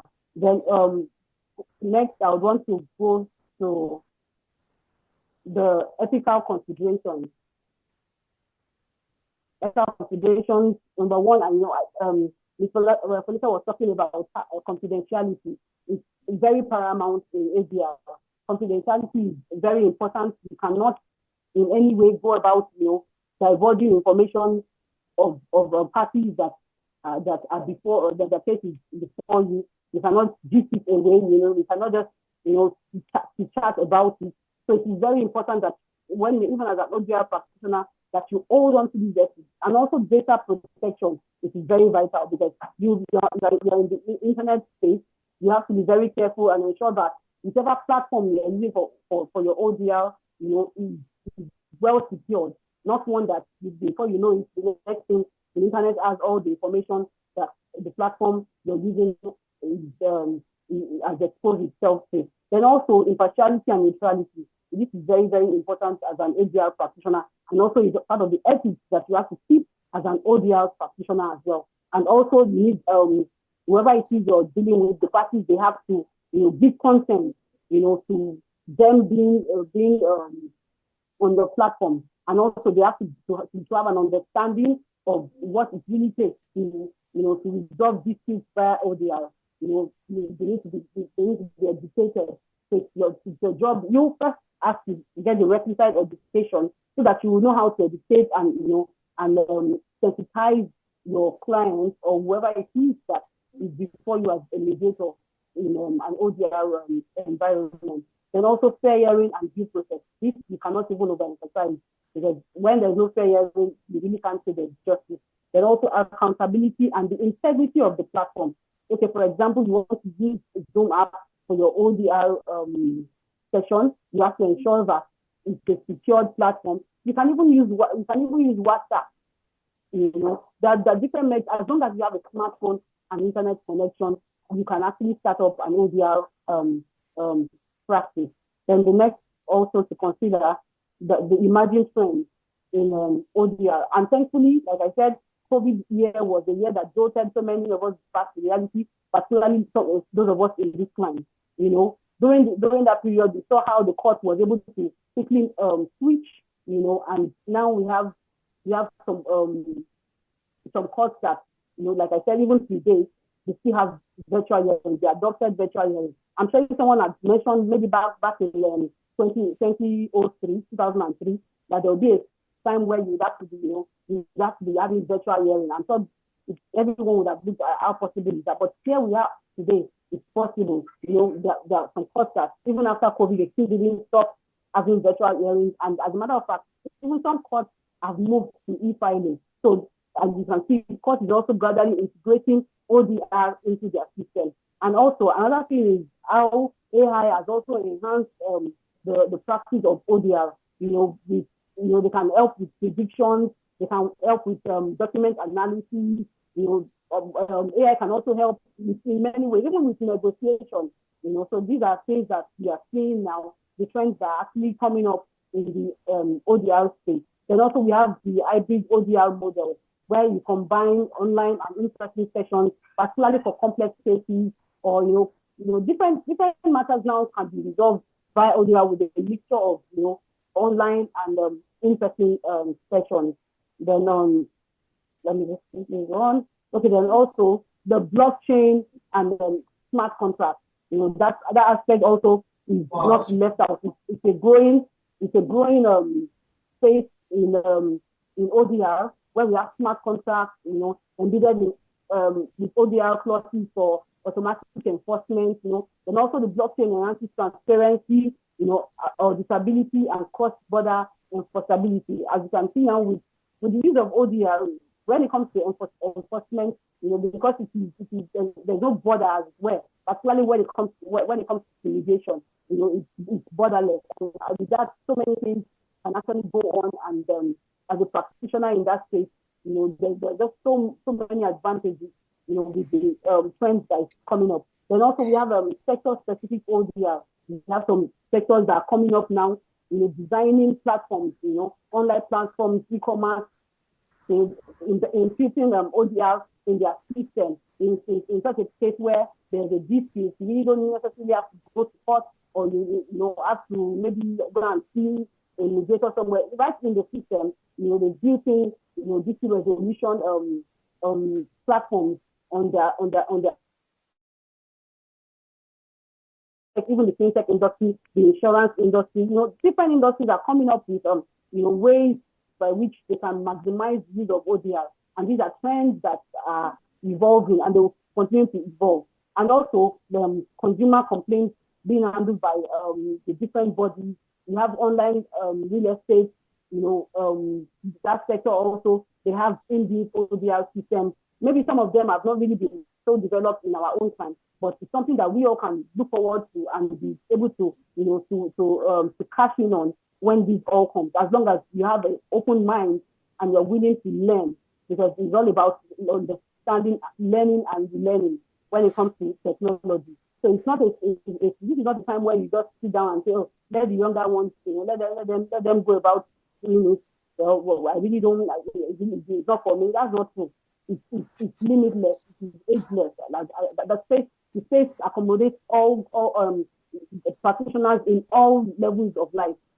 Are you a newbie? Are you a middle-aged practitioner, or are you an old practitioner? As long as you are willing to learn, ODR is for you. You can take advantage, of that space. Okay, so let me move on now. So in closing, the key takeaways that we want us to have here is, ODR combines law, it combines ADR skills and technology. You must be tech savvy. Don't just sit back and fold your hands and wonder, oh, just for Gen Z. No, you can actually learn. The same way back in the days that we didn't have mobile phones without keypads. Somewhere we have all adjusted, haven't we?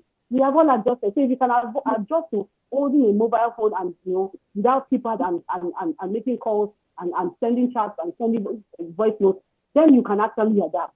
You are not too old to adapt. Yeah, I'm speaking particularly to some of us who think that, oh, it's just for the younger. No, it's not for the younger generation. You can also, with your wealth of knowledge, you even bring more value to the industry. And like I said earlier, it provides career opportunities at every stage, young professionals, mid-careers, even retirees, and it's ideal for self-employment, financial independence, and retirement and sustainability. Then ODR, for you to work and embrace, ODR to build a future-ready, flexible, and rewarding career. ODR is part of the future.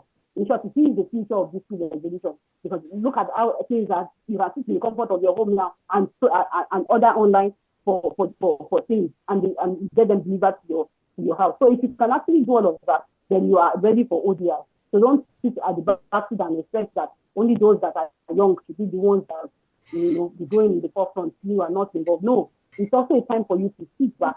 You have that time, learn all that you need to learn. Then also, ethics is the foundation of trust in ODR. Confidentiality, you cannot push it aside. Impartiality, informed consent, all of that, the ethical considerations, you cannot push them aside with regards to ODR. Then also, emerging trends are technology driven. AI, hybrid system, blockchain, cost integration of ODR, all these, they come to stay, and there's no way they are going to be pushing them out. So the earlier we catch up to these things, the better for us, so that we don't end up sitting back and wondering why is the world, leaving us behind. We won't be left behind. You tell yourself, I will not be left behind. Then so in closing, online dispute resolution, like I mentioned, it offers a powerful blend of opportunity, innovation, and improved access to justice. With the right balance of innovation and integrity, ODR can significantly strengthen our judicial system, our justice system, and commercial landscape, providing limitless career opportunities in an ever-evolving world. Thank you so much. I'm sorry that I have to rush through. I really want to take beyond the time I was given. Thank you everyone. Thank you, Joe. Beautifully presented. If I heard you very well, ODR is the use of information, it's the use of information communication and technology tools in dispute resolution. Thank you for that. And you're spot on, right? In jurisdictions such as the US and Europe, most mediations are online. It's either 60% or 70% of mediations are conducted virtually in the US and in Europe. And I'm glad that we have Joseph here. He will attest to that. But before I open the floor to Joseph, 3 important things that I sense from what Ojo talked about. Number one, she talked about why is the importance of innovation. The importance of innovation. Technology is shifting the landscape.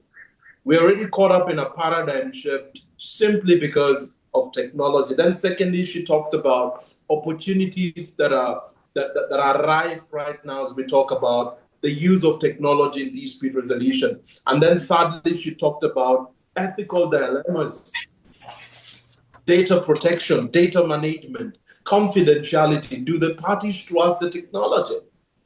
Because we don't just deploy technology in dispute resolution because we want to do it.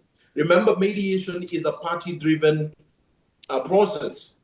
And which begs the question, do the parties even trust the technology that you're about to use? That's a question for another day. At this point in time, I'd like to open the floor to my good friend, Joseph George, who's joining us all the way from the US. It's 5 a.m. in Florida, where he is. And so I want you to take it off from here, my good friend, Joseph George. Thank you.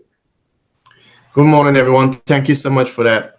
I'm going to touch on arbitration and mediation across high impact industry sectors. That's very crucial for you growing your practice. I know a lot of people seem to think that there's no money within the ADR industry, and I like to say that's definitely not the case. You just got to find your niche and work within that niche that you decide to go in. Unfortunately, I have found where I cross different industry sectors just because I wanted to be more versatile in what I do between arbitration and mediation. So I cross between entertainment, sports, oil and gas, construction, intellectual property, family, and I don't do too much family, but I definitely do a lot of labor. And again, it's an honor to speak with you today about the evolving role of arbitration and mediation across some of the most dynamic and at times volatile industry sectors we serve. As disputes grow more technical and more cross-border and more urgent, ADR has moved from alternative to more of an essential role in many sectors. It is now the primary method of resolution. So today I want to walk you through 7 key industries that is very great industries to work in, and that's the entertainment. I'm going to start off with entertainment and sports. I'm going to combine those both. And the reason why I'm combining those both because those two particular industries have another layer of confidentiality. And the reason why is because I work with celebrities and I work with entertainers and athletes. And when it comes to them, I don't know if you guys have seen recently, there have been a decrease in celebrities and athletes within the legal field in the news now. And the reason for that is they understand the confidentiality of arbitration and mediation. So those are drafted into their contracts, as well as it has major panels out there that harvest those contracts and have binding clause within the celebrities contract, entertainment industry contracts that says that any disputes arise out of between either their agent, or their movie contracts or any other parties that they have, whether it's their manager or their makeup artists, they will go to either mediation or arbitration to resolve the dispute versus filing a litigation case. Because celebrities don't want to be in the public eye, they want everything to be private. So that's why the beauty of the ADR is so critical right now in that industry. And with me working with celebrities, why I say they have a second layer of confidentiality, because being that even though mediation is confidential, we still have people who like to say, oh, I worked with Nicki Minaj on her case, or I worked with Akon on his case where he had a dispute building land over in Nigeria. He was wanting to build up some type of refinery over there, and I help him solve that. So what other celebrities like to do is they make you sign a NDA, which is a non-disclosure agreement. So that's their second layer of that to protect them from you going out speaking about their private business out there in the industry. Because even though we say it's confidential, sometimes we get so starstruck with celebrities, we feel like if we use a celebrity name, that's going to get us more clients. And that's also far from the truth. I get more celebrity clients because I don't name drop. So that's why I only care what my bank account looks like. I don't care about how many celebrities I service. And people so out there, I work with Akon, I work with Oprah, I work with Mark Cuban. You know, they so want a name drop, but you know, within the celebrity industry, they don't like name droppers. They want to come to somebody where you could service their needs and everything that you do with them remains confidential. So if you're going to be in the entertainment industry and the sports industry, you got to show off that part that want to be so starstruck. You know, like when Michael Jackson was in, everybody was like, oh, I work with Michael Jackson, you know, and they're so happy to say that, you know. For me, again, it's all about what my bank account look like. I only care what my bank account. I don't care how many celebrities I service. I only care what my bank account looks like. I like a big number from others, and that's how I like my money. So when you are like the sport industry, everything is it's paid for them. Athletes want to go back out there, and when it comes to the athletes, what the biggest dispute is with athletes is disciplinary action, players' contract and endorsements, eligibility issues, and doping allegations and appeals. So when it comes to athletes, you know, some depending on which industry in the United States as well as abroad, doping is a huge issue right now. So when you get on those sporting panels, you got to understand the different drugs that's out there, the different growth hormones that celebrities is out there using, so you can understand what the organization is charging this person with, so you assist them in resolving that dispute. Sports arbitration mirror the court of arbitration for sports, offering a balanced, fast, and globally acceptable forums that protect athletes, leagues, and the integrity of the competition. So that's the part for so say the entertainment industry. For the sport industry, for entertainment industry, their key entertainment that they more prefer mediation because they preserve their creativity and partnerships, and arbitration ensures enforceability decisions without industry disruptions. So having those methods in place, the ADR have been widely used. The movie industry has really taken off for use arbitration. They also use negotiation too. I'm a negotiator. I've gone in with certain celebrities and athletes, and I've negotiated their contracts.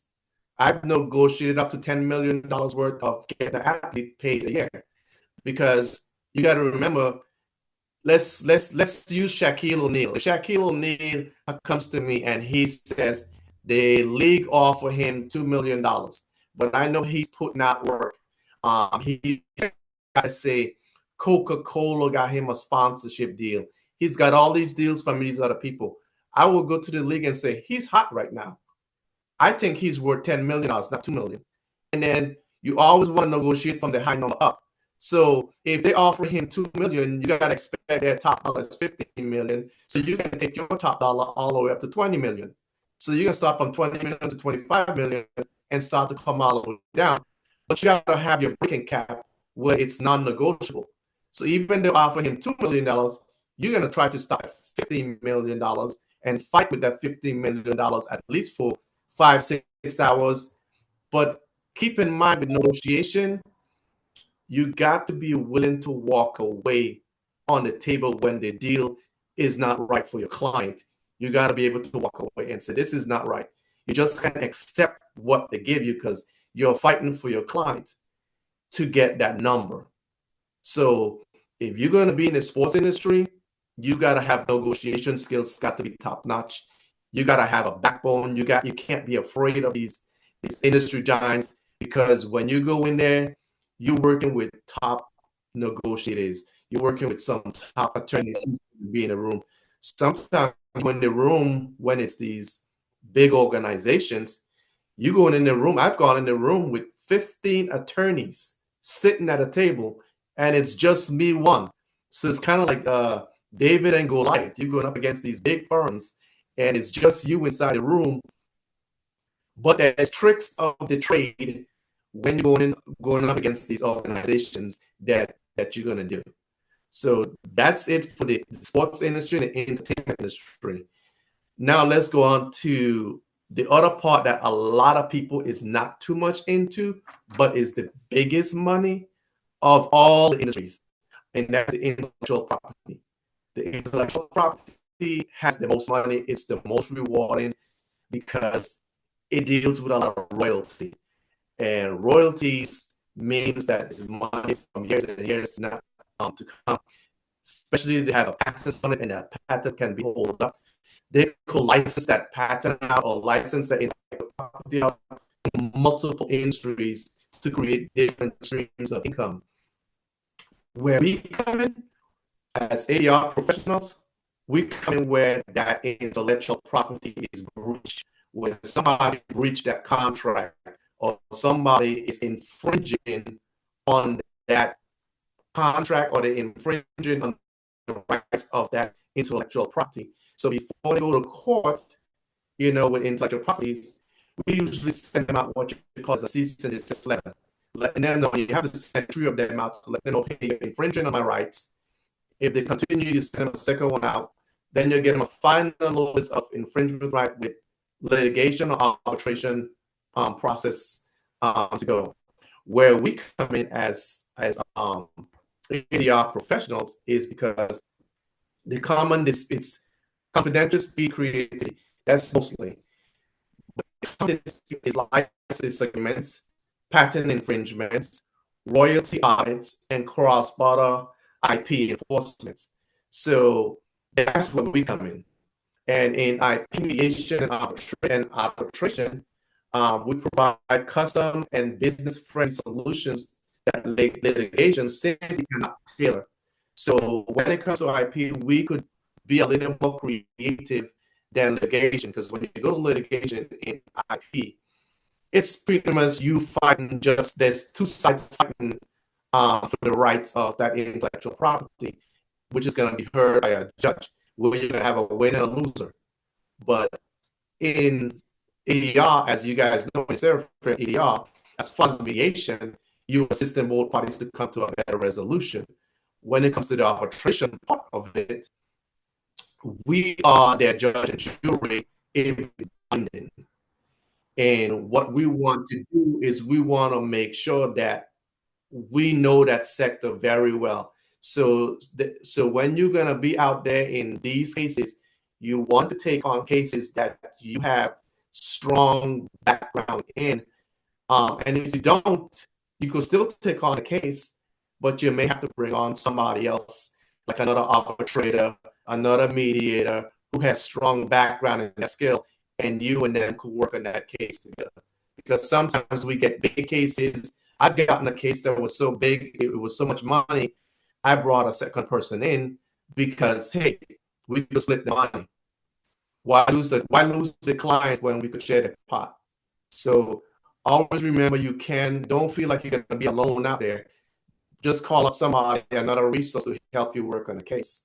You could either make them a lead, or you could continue to be the lead and have them work with you in the background. But or if it's arbitration, you could tell your client that we're going to do a 3-panel arbitration. Because once you do that 3-panel arbitration, Now you have 3 of you that's actually working on the case, and then you can consult with your panel members on what's the best course of drafting that award. Now, that's it for that one. As far as the oil and gas is one of the most profitable above all of them, and the reason why oil and gas is, it's one of the most is the most regulated. It's the disputes are always going to be over $10 million. Doesn't matter.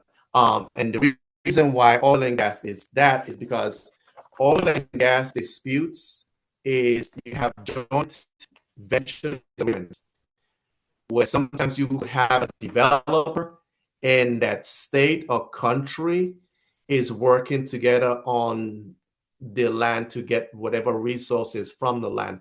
And that's where you get your problems start to occur. Cost recovery and royalty disputes, that comes out of the gas and oil industry. Environmental liability. If they drill, you may have somebody within the industry, right? You have environmental specialists that's out there, and sometimes they may be drilling in an area where environmentalists feel like it's going to disrupt Mother Nature, and they will be out there. So the oil and gas industry is extremely tough because you don't know what could happen if there's let's say if there's tribal land nearby where they're going to be doing that gas and oil drilling. Those tribal lands, they don't want anything to be futuristic. They have not accept certain things from the future coming in on their land. They live a certain way. But the resource is there because it's untouched. So that's where their disputes come in. And then you have delays and operational shutdown.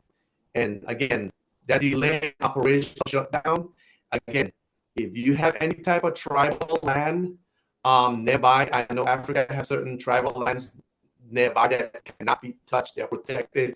Even by the government say you cannot go in that area because you have to talk with the tribal chief leader before you can even touch that land or set foot on that land for various reasons. So that's why the oil and gas is the liability is so high.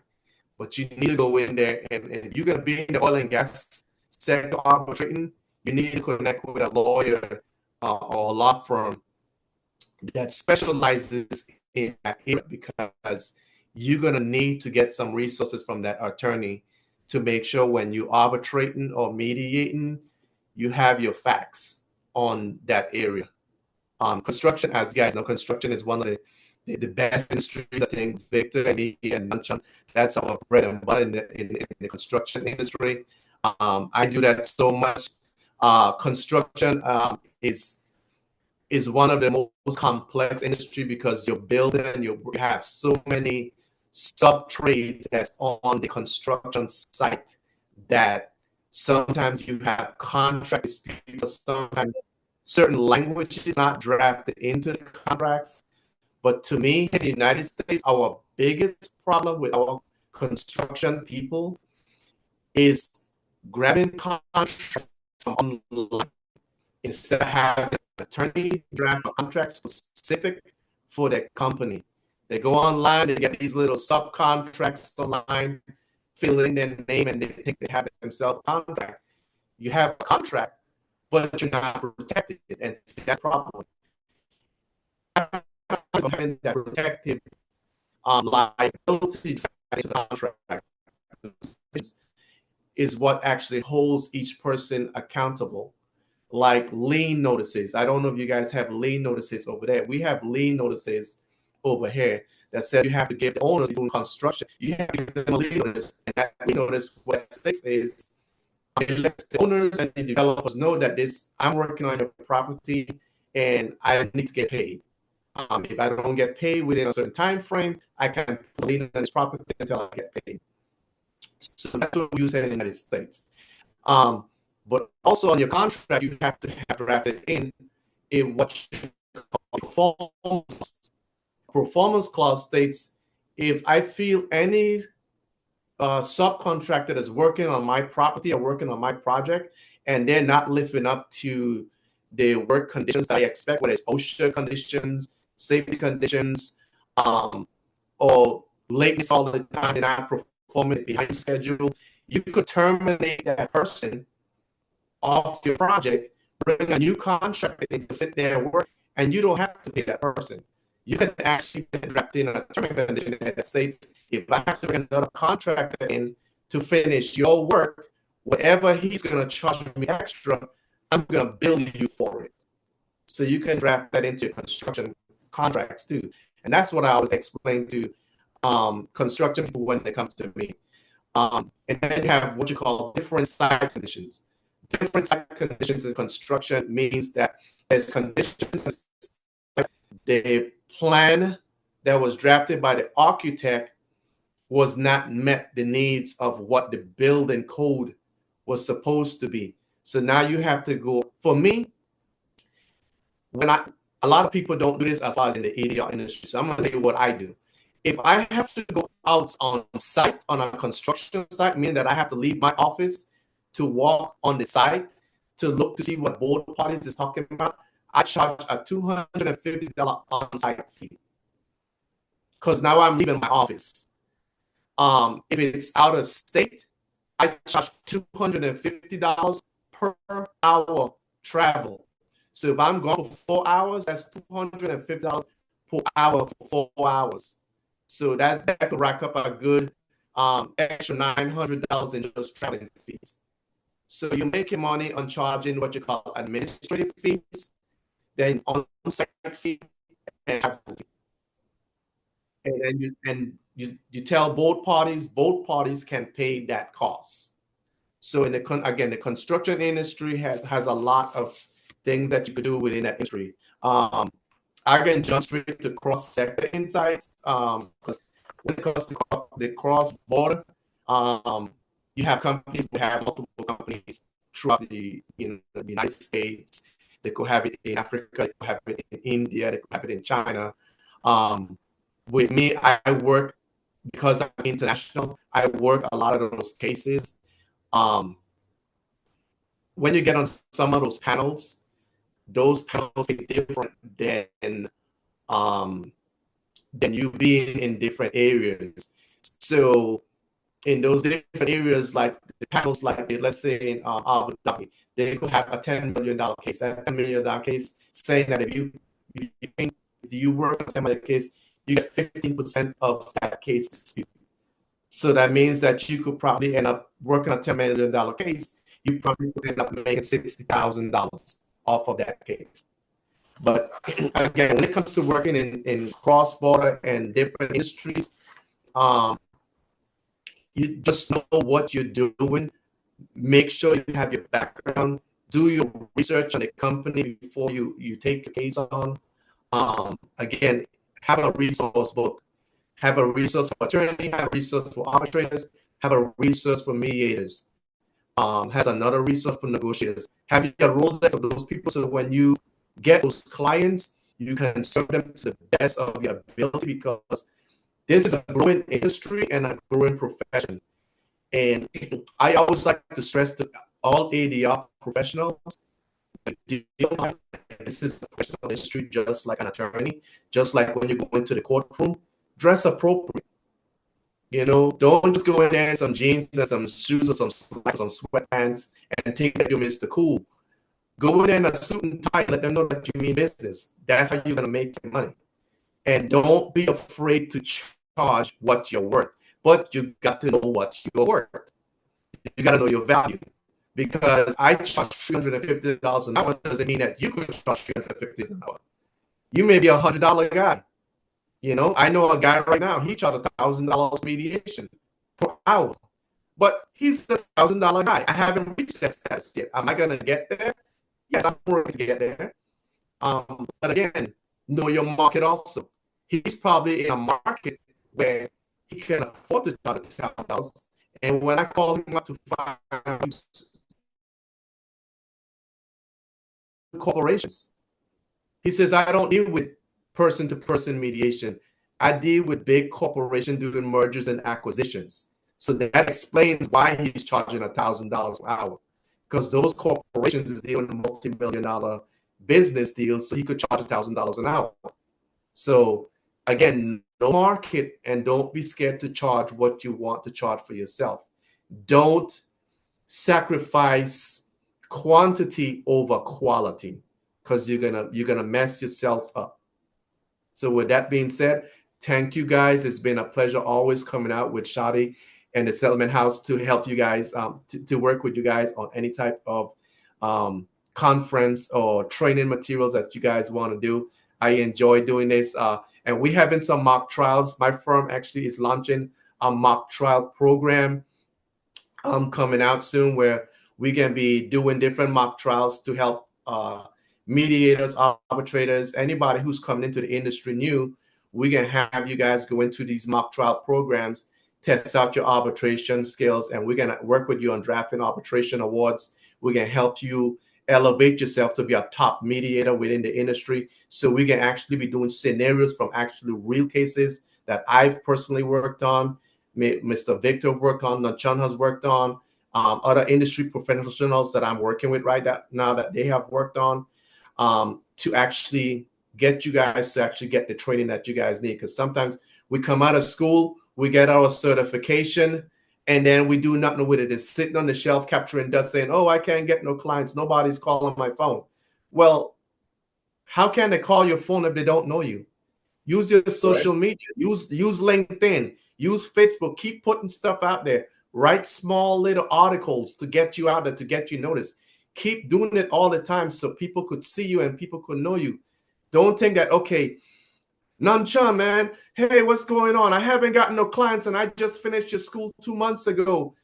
You told me that this certification would help me get clients. No, the Settlement House is the start of your career. They give you the tool. Now it's you to take that tool and go and work with that tool. Not to expect them to give you clients. You have to do the rest. The school provides you with the best education, the best resources that you have, but you have to take your career to the next level. Here in the United States, we always like to say the early bird gets the worm. So while your competitor is still sleeping, you should be up researching and making phone calls and plan a strategy of where you want to be the next future. So just don't sit there waiting on your certification thinking that it's going to bring people to you. You have to bring people to you. You have to tell people who you are, what you're about, what area that you practice in, and you just keep at it every single day. It's not going to happen overnight. Contact magazines, get in magazines, get on podcasts, keep doing it. Like me and Mr. Victor, we see each other all the time because we sometimes me and him bump in. We're on the same podcast. Sometimes we end up in the same magazine. We are out there working to grow this ADR industry. We are shouting on top of our lungs, saying the ADR is the best course of action than litigation. Mr. Nanchan, their school is actually pushing the ADR out there, saying it's out there. This is what we need to do. Don't worry about going to court. Come with us. Settle all your disputes with the ADR department. Because most of the courts right now is backlog. So litigation cases is 5, 6, 7 months out before you could get on the court docket. So we telling everybody right now, arbitration mediation is the best course. We could get your case ready next week and get it settled for you. So, but you guys got to do the work, and you guys got to get out there and tell people, hello, here I am. So again, thank you guys very much for having me. It's always a pleasure. Thank you very much, Mr. Joseph, for that wonderful presentation. As though you are led by the Spirit, if Mr. Victor gives me the permission to use that. So,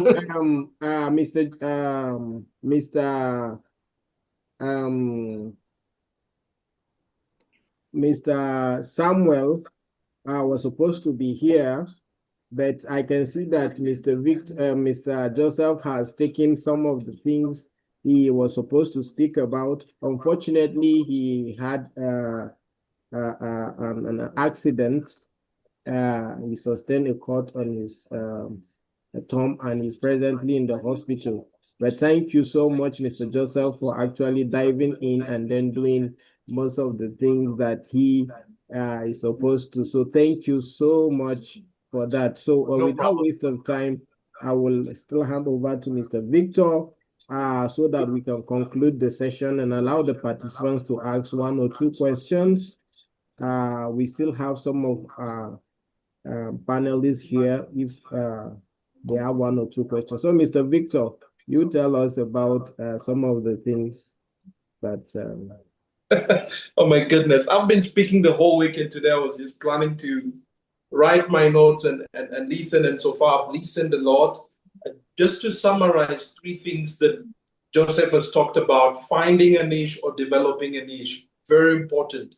And right from the onset, Prof. Kenneth talked about it, for Luque emphasized it, and this is the way. Find your niche and develop it further. Secondly, he talks about the fact that ADR is not alternative anymore. It's essential. It's essential. And it's important that we have that at the back of our minds. And then thirdly, he spoke about negotiations. As a matter of fact, mediation is a third-party assisted or facilitated negotiation. Now, I want to take only 2 minutes to talk about 5 global trends that is happening right now within the ADR community. 5 trends, global trends, right? Number 1, I want to talk about specialization, right? With complex disputes, intellectual property. We're talking about the use of ADR in sports, in entertainment, and so on and so to speak. The need for specialization cannot be overemphasized.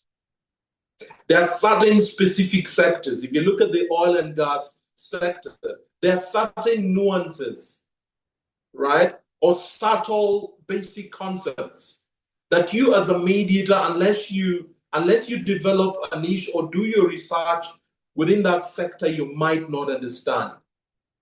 And I could take an entire day just trying to emphasize on this. So specialization is the way to go. What you just received is a foundational training that sort of gives you a start.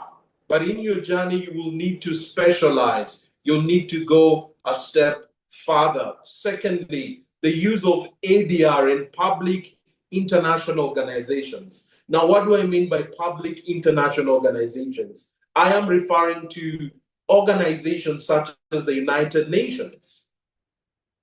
As a matter of fact, the United Nations has the office of the ombudsperson or ombudsman. And in the office of the ombudsman, there's a mediation unit. What this means is all disputes internally within the United Nations involving United Nations staff must go through mediation. Secondly, if you look at most global banks, look at IMF, the International Monetary Fund, the International Monetary Finance Bank. It has a mediation, a very robust mediation program. The World Bank has a panel of mediators. And right now, as I'm speaking to you, one of the emerging fields within the ADR is company community mediation.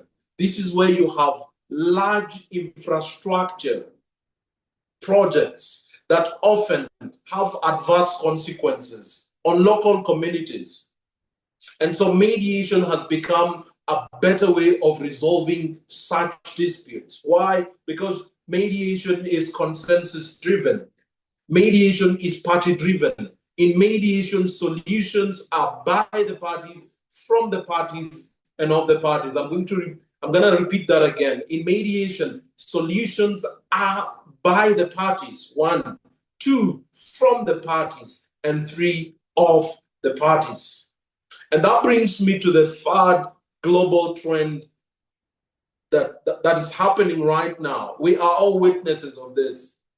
Big corporations, private companies are beginning to embed a mediation policy within their organizational culture. One, because mediation promotes harmony. Two, because mediation resolves disputes early. And number three, it's cost effective. That brings me to the fourth global trend, the use of mediation in investment and trade. There's a good document, research. This is empirical. I'm not just, this is not based on my opinion. This is empirical, right? There's a study that was done by the World Bank. And the study stipulates that there's a close correlation between foreign direct investment and mediation. This is to say that companies or countries that have developed a mediation practice have a higher likelihood of attracting foreign direct investment. Just assume you're an investor. Would you want to invest in a country where in the event of a dispute, the next 10 years of your lives you'll be involved in a court? The answer is no. So there's literature on that. I don't want to speak. So lastly, dispute resolution across culture. I know we are all aware and conscious of the fact that we live in a globalized world. And different people have different cultures. Different organizations have different organizations. And so dispute resolution across culture is a global trend that you do not want to miss. So I'm just going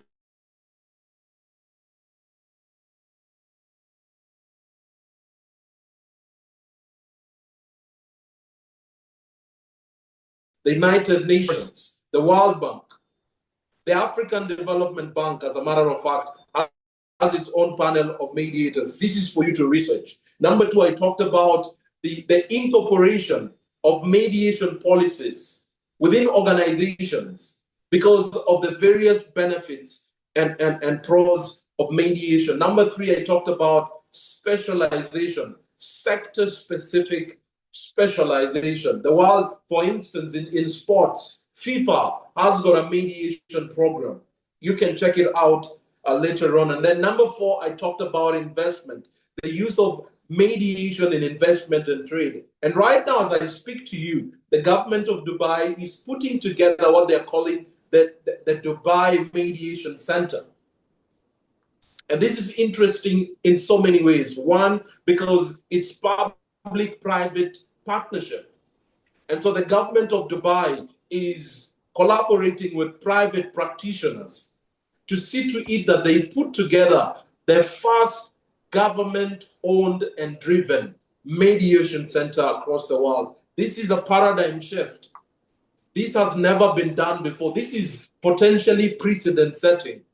And here's the rationale behind this, that all disputes against the government of Dubai should go through mediation. Number two, the idea behind the government of Dubai is setting up this mediation center, and you'll begin to see it running next year. This is sort of privileged information because I happen to know the men and women behind the scenes that are pulling the puppet proverbially to speak. The government of China as well has put together what they're calling the International Mediation Organization that is to be headquartered in Hong Kong. And the idea behind this is to attract investment and trade. And lastly, dispute resolution across culture. I want to leave it at this point in time and probably open the floor to questions. I see our panelists are all here. Over to you, Mr. Nanchan. Thank you. I'll just say one thing, Mr. So you missed the maritime also. So I'll add to that one, the maritime, which deal with the boat, anything that's on the ocean. That's another sector also, and it deals with a lot of the yachts. I deal with a lot of yacht owners, and they fall under the maritime. And the other organization that's really taken off now, along with Dubai. I'm working with the Dubai too because I'm on the Abu Dhabi panel over there in the United Arab Emirates. So I'm on their panel. Japan, the Japan organization is taking off like crazy right now with the arbitration. So everybody see a major need for it globally, and it's right now it's the wildfire. They notice that the court system, some stuff don't get solved in the court system, and ADR is a better area to preserve the partnerships with organizations throughout, and everybody has seen the need for it. And you touch on those subjects, very excellent on those. Mr. Nachan, you go ahead.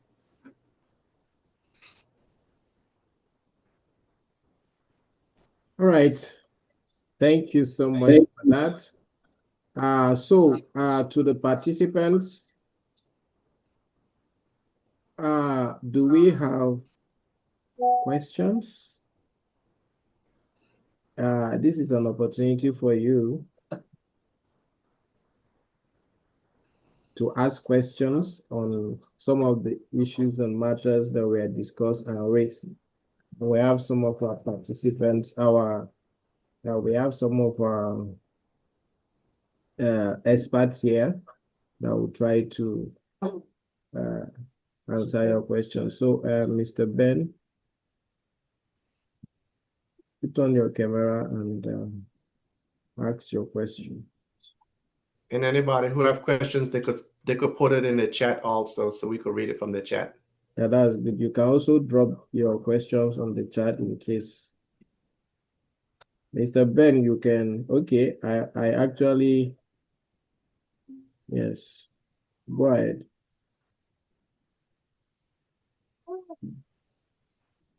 All right, thank you so much. It was a great time listening to the panelists talking and the great exposure. Now, my first question is, what would one do and how can one go about it if you don't have a law degree back then and you're already into ADR?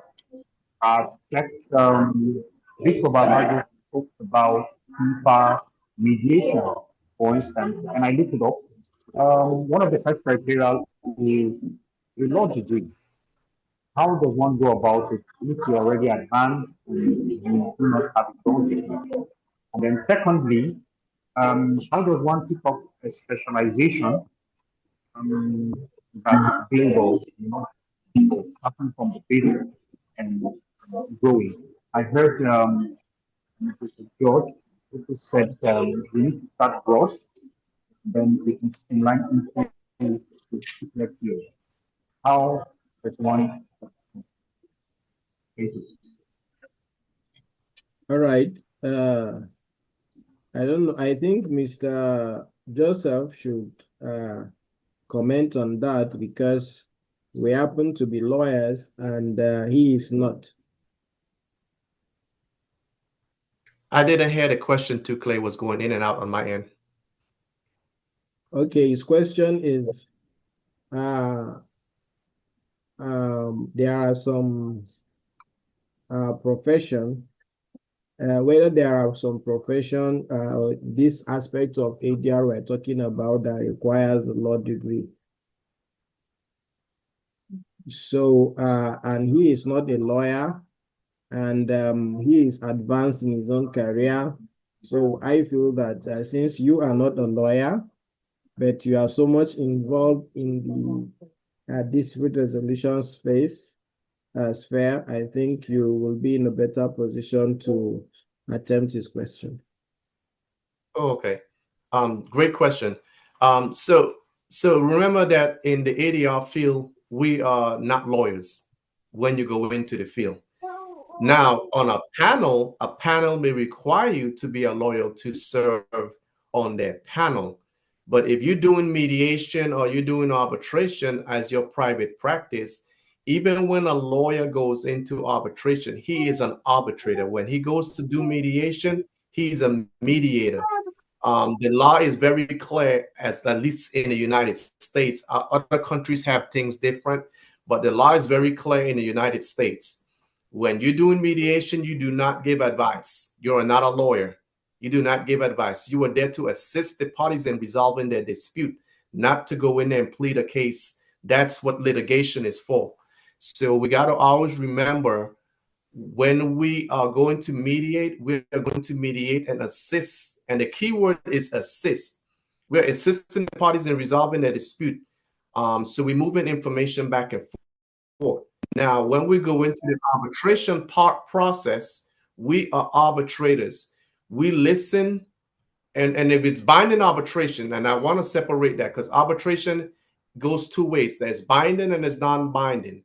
Now, you're still going to draft for arbitration award for both, but one is binding. On the binding arbitration, you are the judge and jury on that case. So they're going to come to you as if they're going before a court judge, and then you're going to listen to the evidence of their case from both parties, their open and closing arguments, and you're going to look at the documents that they're going to submit to you, and you're going to base your award based off of that, and you draft your award off of what you feel is fair for both parties. And in binding, when it's non-binding, it means that you're going to draft an award, and that award is just a guideline for the parties. They could either accept that or they could reject it. But if you want that non-binding award to be enforced, then you'll have to take it to a court. Or if you don't want to take it to court, then you could ask the other party and say, I would like to do binding arbitration, where it's drafted and both of them sign on it, saying that, you know what, we're going to sign on what the arbitration said. We're going to make this binding. But again, when you go into those two fields, arbitration and you is not an attorney. Even if you are an attorney, you're still not an attorney. It's just like a paralegal is a paralegal and a doctor is a doctor. So when you go in those professions, the profession is that you're a mediator and you're an arbitrator. If they want a lawyer, then they hire you as a lawyer. So hopefully that clarifies that for you. Thank you so much. Let me just allow the participants to speak because we had to disable their ability to unmute themselves because of to prevent interruptions. So, Mr. Ben, I hope you get an understanding. Yeah, thank you so much. Thank you. All right, so do we have further questions? Queen Esther, you check if there are questions in the chat box, we read it out. Do we have questions, comments? Moranike, will you want to add anything? There are no questions, sir, but I do have a question. Okay, please go ahead. Thank you so much, Mr. Victor. Thank you so much, Mr. George, and all other panelists who have taken your time to have left us from your fount of knowledge. We have been really and blessed by all we've heard. I want to really say a big thank you because I see Mr. Victor very well as a mentor. It's for the first time, it's for the second time I've been with him. I've been able to, or I've been opportunity to learn from him. Recently, I got into the Web3 space, the ecosystem, and I'm just seeing what is happening there. But I realized that I didn't know where mediation could come in since I'm a trained mediator. So I saw something online about soft law, but all they do is research and the blockchain. So I was now saying, where does ADR come in this aspect? Where can I come here? Because I really want to delve into it. But then I'm now feeling that, I don't know how to navigate it because I'm feeling like, does ADR have a place in tech? Looking at when it comes to jurisdictional issue, everything is different. There's a problem with the issue. So how can I be relevant in the Web3 space when it comes to the area of mediation? All right. So,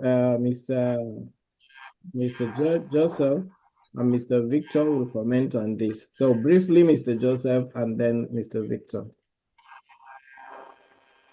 Okay, I was trying to understand what she was saying. She was saying something. What is there a specific sector she was getting at? Can you just summarize your question in a second? Okay. I want to get into Web3 space, but then I don't know how to carve a niche under ADR, specific mediation, when it comes to the Web3 space. Because all I see there is when it comes to the Web3 space, mostly what they do about is research. So I want to use mediation as a tool and work in the Web3 space, but I do not know how to navigate it. I don't know how to read Okay, Mention you're gonna have to translate. You have to translate it for me. Which space are you referring to? The Web3 space, the ecosystem of Web3 space. Okay, ecosystem. Yes, the Web3 space, Web3. Can you just drop that word on the chat box? Okay. Okay, Web3 is another. It's like a decentralized. Okay, Web3. Yes. Decentralized Web3. Okay, yes. Web3, yes, Web3, yes. Okay. What is it, Nonchan? Okay, so her question is, she wants to carve a niche for herself in mediation, but the area of specialization or area she wants to dive into is this new aspect of Web3. So, she has had a lot of discussion around different aspects of ADR, but it seems there is nothing that is coming up in the aspect of Web3. So, how is she going to go about building or carving a niche for herself in that field that is not really too available, so to say? Is that correct? Yes, sir. That's you like, is it that's the Web3, that's more like blockchain. So yeah. Okay, so in any industry, okay, so I'm gonna tell you off of my industry, and is I think once I tell you from my industry, in the United States they have cannabis. Cannabis is one of the industries that there was no arbitration, no mediation, nothing. So I trained myself on learning about the plant, learning what it does, learning about the different laws about it. And then what I did is I let everybody know that I'm a certified cannabis mediator. So what you're going to need to do is you're going to have to say, I'm a certified Web3 mediator and arbitrator. I'm the expert in that field. So then you're going to have to write articles about how arbitration is going to help that industry, what mediation does for that industry, how look at the stats versus litigation, mediation, and arbitration in that industry. And you go on LinkedIn, write short little articles about it, do post about it, take a picture of you doing something with it. It's all about you promoting it. You have to educate the public. So anything you do when you starting up a niche market, it's all about educating. You have to educate the public about it. You got to let people know that you are the person that is that expert in that field. So that's any field that you go into, you have to let them know that you're the expert in that field. All So right, you thank you educate very them much, about man. pictures, Thank you. resources, everything like that. That help you? Thank you so very much. much, sir. No problem. Just to add a voice, we deliberately carved this conference topic for this very purpose. Just briefly, you see, we have people from primary school, secondary schools, and when you ask them, they will tell you that they want to be either a doctor, they want to be lawyers, they want to be engineers, they want to be one thing or the other.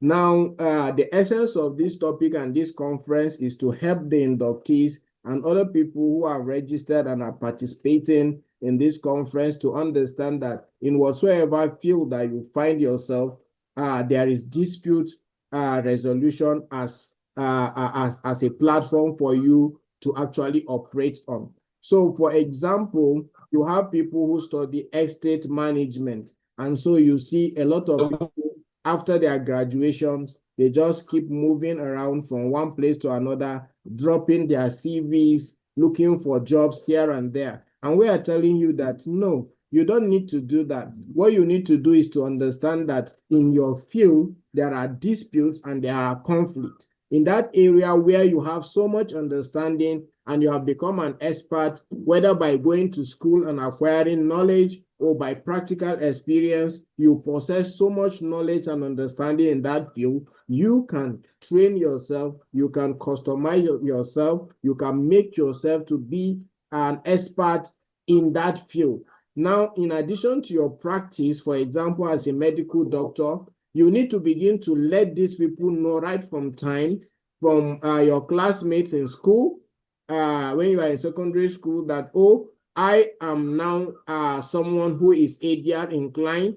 I help resolve disputes and conflicts for people. So that's why you see we now have teenagers, young people, teens mediation coming up here and there, trying to groom people in the art of settling disputes. So when you start early, you know, just as we know, sometimes you will see that people, your friends will begin to nickname you after something when you begin to do it often, you know. So if it is music, they'll begin to call you one kind of name. If it is dressing, they tag you with a name. So why can't they begin to tag you as a peacemaker, as a conflict resolution person right from your secondary school? So imagine you grow in your secondary school and you are known as someone who helps people resolve conflict. So when they see two people fighting, classmates, you know, they will call on you, say, oh, Esther, look at these two people. I know you're a peacemaker. Go and make peace. That's how they begin. And then before you know, when you leave secondary school, you have already passed an idea or you have given an impression that you are actually someone who is inclined to resolving disputes and making peace, you know, among your colleagues and your friends. Now, when there is a dispute in the school and they need a student representative, I tell you, you will be among that committee that will help resolve these disputes. You have started carving a niche for yourself in that particular field. Now, after you finish your secondary school and then you go to the university and you are studying law, for example, in the law, you have different aspects of the law. Taxation is a law, intellectual property is an aspect of law, maritime is an aspect of law, even alternative dispute resolution is being taught in school. Oil and gas, all of these things are different aspects of the law. Now, when you know that you are inclined to oil and gas, or you are inclined to family law, for example, this is the area where you begin to carve a niche for yourself. You begin to talk to people about family law when issues of divorce, you know, reconciliation, making peace in the family sphere. That is where you begin. Let your classmates in 100 level get to know that you are someone who is passionate about family disputes, how to resolve them amicably, not really in divorce or separating people, so to say. You know, so if they get to know your area of interest before you graduate, between let's say 5 years in school, you must have established yourself within, you know, your mates in school, that's in your class, will get to know you as someone who is interested in family disputes. Your juniors, 3-4 years down, will get to know you. Your seniors, 3-4 years up, will get to know you as someone who is interested in resolving family disputes. Now, by the time you graduate and you have organized seminars, you have organized trainings, you organize sensitization in that area, you are already building a niche for yourself. We want this kind of mindset shift. We need a shift in our mindset from the time where people will concentrate in a particular field, and then when they graduate, they become stuck because they don't have the opportunity to put what they have into practice. So when you become a lawyer, you need to go for tutelage, as they have approved this now, or you are an expert, you are, let's say, an accountant, or you want to be a chartered accountant, you go for 3-4 years tutelage, meaning you may not be earning as you want. But when you make yourself an expert in ADR in a particular field, you discover that even on the first day you are called, or even when you are not called, the firm you are going to be intending with, or you are going to be working with, or you are going to be learning from, they are going to recognize your special ability in family law. So when there are matters or cases that relate to family law, more so when they want a kind of peaceful and amicable settlement in that area, you will always be part of that committee. And that is how to deliberately carve a niche for yourself in whatsoever field. He has made mention of writing articles, doing awareness, attending conferences, organizing awareness campaigns here and there. You know, people will get to know you in that field. You need to also relate with people who are already working in that field. Go and intend with them, go and assist them, volunteer to do one or two things for them, get to identify yourself with them. And by the time you do that, you discover that before you know, you are done. Now, this is just to add to the fact that, you know, we have other persons who have served, for example, in the court system. They have worked in the court system for 30 years, 35 years, and they are retired. And you see these people, they go back to the house, they don't have any work doing, the knowledge and the understanding they have is just there, redundant, they are not doing anything, and you see them growing old and dying every day because they are not exercising what they have learned, they are not making impact with it, they are not guiding other people, they are not organizing any seminar or webinar to guide people on how to resolve disputes or conflicts. There is nothing like that. So we are saying, whatsoever field you find yourself, in medicine, we have dispute that relates to the medical field, medical related disputes. In estate agency, we have the one that relates to them. In construction industry, you know, we have the architects, we have the builders, we have the estate surveyors, quantity surveyors. All these people can successfully build a career for themselves in construction industry, either arbitration or mediation. But they need to be aware early enough so that they can start something early in their years before they get to this point. And if you have been working with government and you get certified, you are trained, by the time you are attending to people, you are actually building your clientele. You know, we have someone attending this conference from Nemasa. You know, we have people from investment and securities. You know, by the time you discharge your duties as an employee, by the time you are graduating or you are retiring from service, a lot of people must have known you as someone who has worked in that industry, and your expertise is very much needed. But some of them, it is only when they are now about to retire or when they have retired, that is when they will realize that, oh, I could have built a career for myself and sell myself out to these people I'm attending to as an expert in resolving investment-related disputes and all of those kind of things. So we are saying that this is an opportunity. Whatsoever God has placed in your hands, be it a lawyer or a doctor or an estate agent or quantity surveyor, that is the field that you are expected to make impact, and you begin to make influence. As a graduate, you can go and begin to teach or organize seminar for secondary school students, organize for your friends, for your colleagues,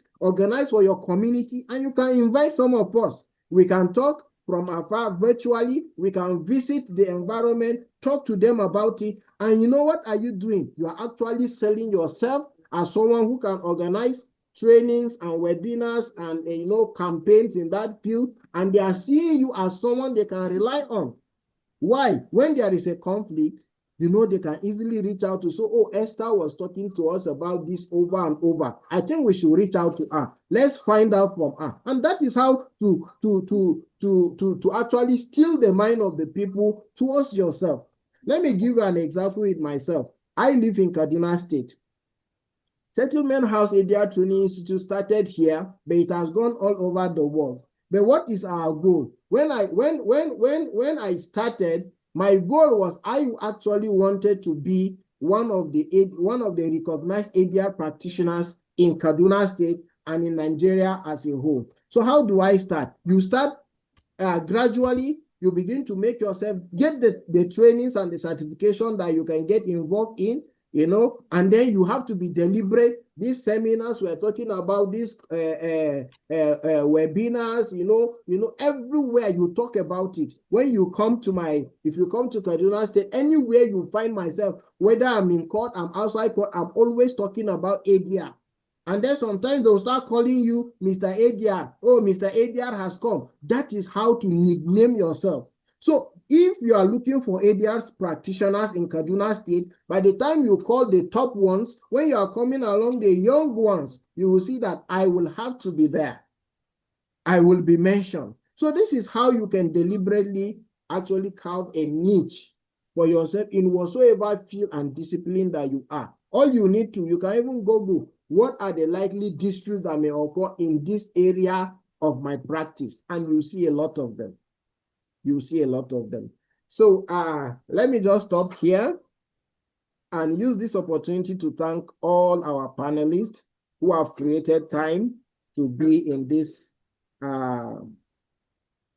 conference, present to us valuable knowledge, things that are very, very important in their own area of practice. Mr. Joseph, thank you so much. You have exposed us to almost all the aspects of, ADR where you want to practice, be it entertainment or sport or, construction, all of those things, you are in them and then you've been practicing. Thank you so much for the knowledge you have impacted on us and the participants. We are so much grateful. On behalf of the Governing Council of Settlement House ADR Training Institute, I want to say thank you so much. Thank you so much for creating time and making impact to this new generation of mediators and agents of change in the dispute resolution sphere. Thank you so much. Thank you so much. So, except if you have any closing remark or something you want to say, Mr. Joseph, I think you can safely take a bow according to Nigerians. Okay, yeah, no problem. I just want to say, you guys just trust the process. Again, find your niche that you want to go in, stick with it, do your research, make sure that the market is good for you, look at the different laws that's out there, and just go for it. A lot of people can tell you, oh, there's no money in that. Don't listen to nobody. There's money in everything that you're going to do. You just have to carve out your own little niche. Because sometimes people, I always say, don't listen to the naysayers. There's a lot of naysayers out there that's going to always trying to stop you from achieving your goal. You have to be passionate about what you do and don't let nobody stop you. And fuel your success with knowledge. Without the proper knowledge, you would never succeed to get anything done. So fuel your success with knowledge. And I can leave you with that. Thank you guys so much for having me. Thank you. Thank you. All right. So, thank you so much, sir. Thank you. So at this juncture, we are at the verge. We are almost at the end of the program, the induction lecture, and is the most important for inductees. And so at this juncture, we are going to move to we are going to be going into the induction proper, and I think we have with us the learned prof, who is going to be standing in as the for the chairman of the Governing Council of Settlement House ADR Training Institute. Prof, sir, Professor Andrew Akume, are you here with us?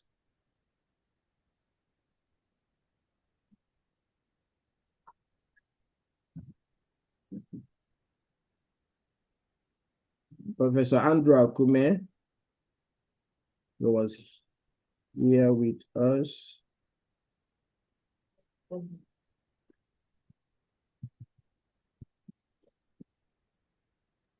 Okay. So he was earlier, but I don't think he's not on call anymore. Okay, so before he joins, we will We're going to read out the names of the inductees.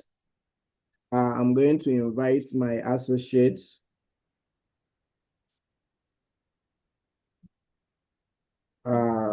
Queen Esther to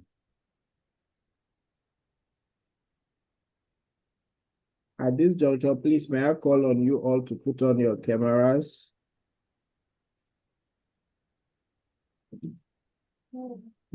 Hello, please, can you all hear me? I got an interruption with my network. Okay, so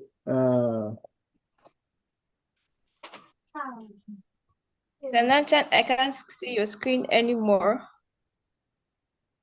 So okay, so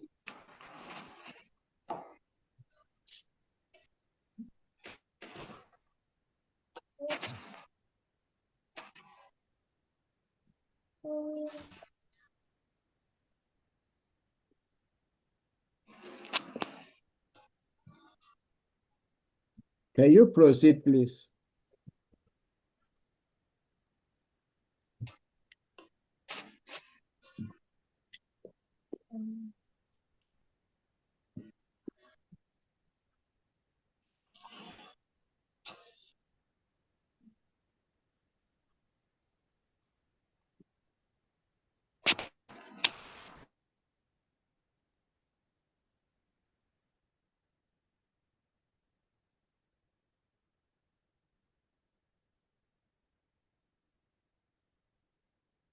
Hello.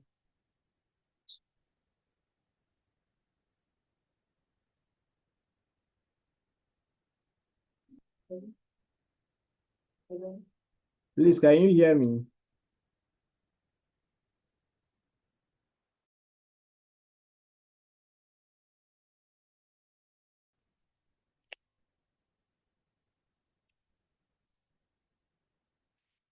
Okay, Queen Esther, can you hear me?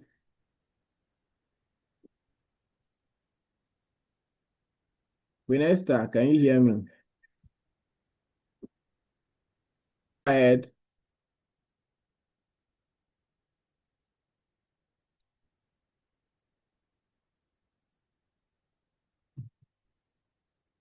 Okay, so can you hear me?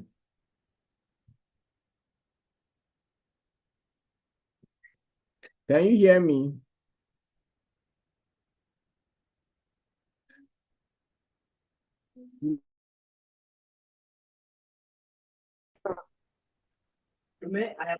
Progress. Yes, we can.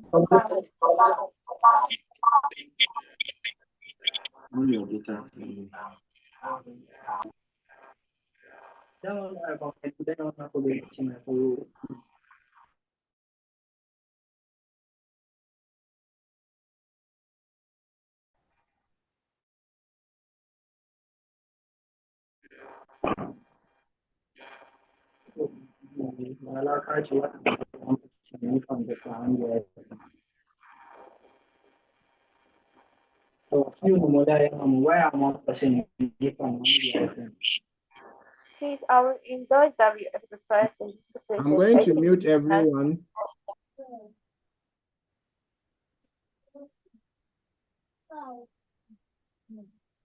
Recording in progress. Proceed now.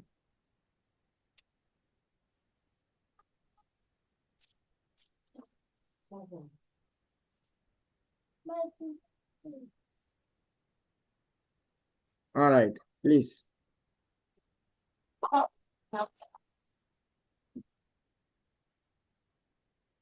Queen Esther.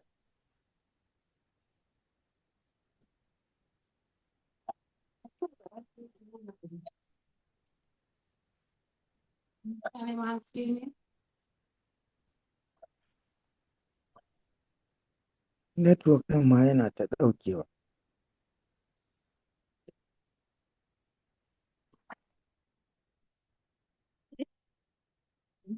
Okay,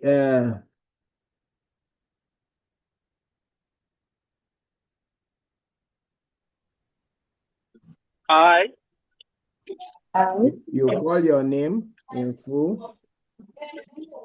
Hafsat Usman.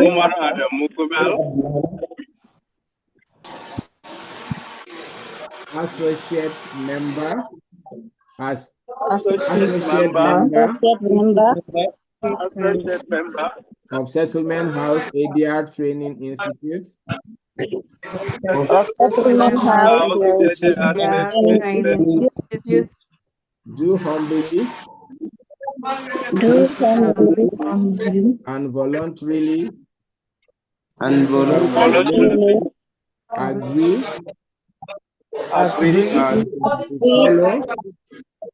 to follow, respect, promote,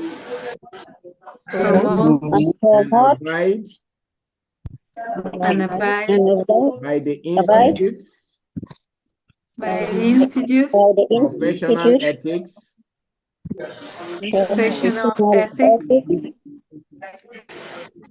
and code of conduct,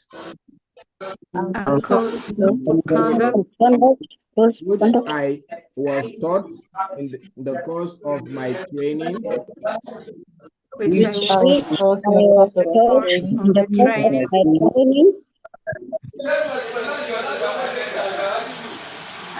as well as to diligently abide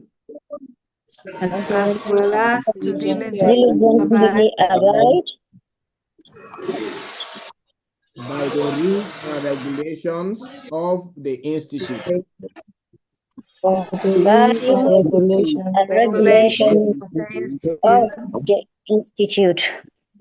As an alternative dispute resolution practitioner,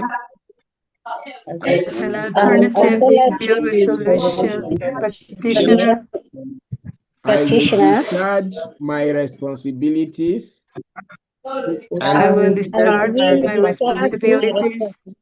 and duties with professionalism,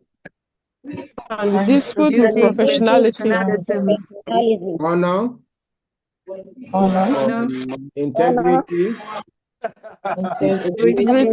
neutrality, and impartiality. And I will not engage in any behavior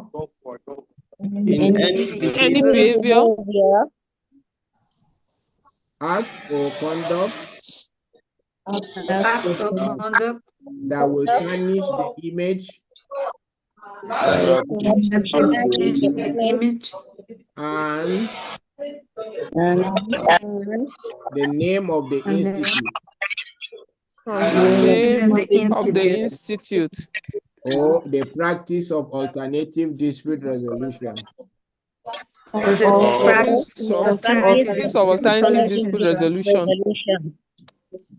In the event of any allegation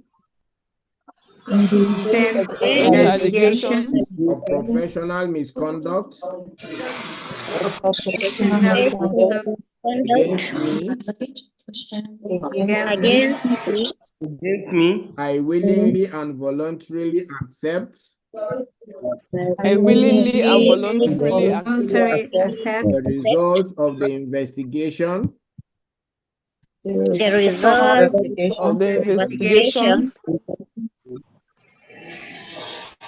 discipline and opposition of the governing council of the Institute.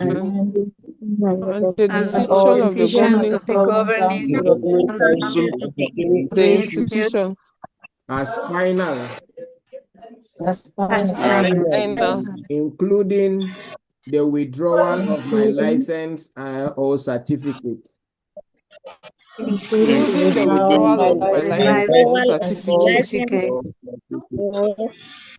In all matters coming before me, I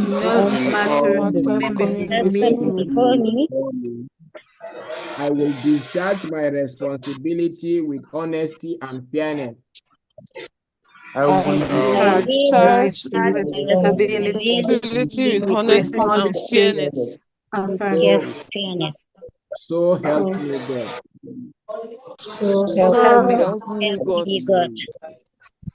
All right, so having taken the oath, you are going to sign your name, your signature, and the date on the form.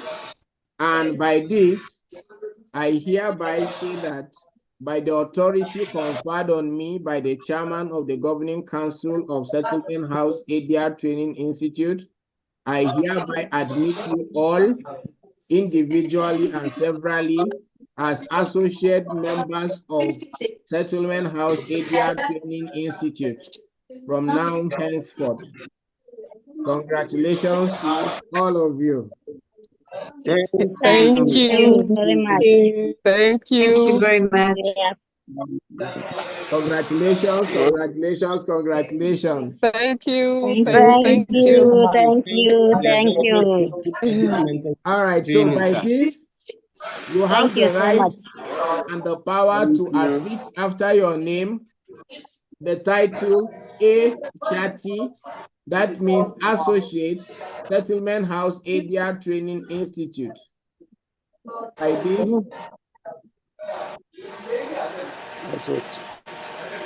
you have the right to add after your name Associate. So write it, Associate Settlement House ADR Training Institute, A SHATI, after your name. So please, can you just write it on the distance so that they can see after your name? When you are a lawyer, you are filing your process, you can put it after your name. Anything you are writing, you can put that after your name, so that when people ask you can explain to them you are a certified mediator and you are an associate of Settlement House ADR Training Institute. All right, so What's space at all? When does it shiga?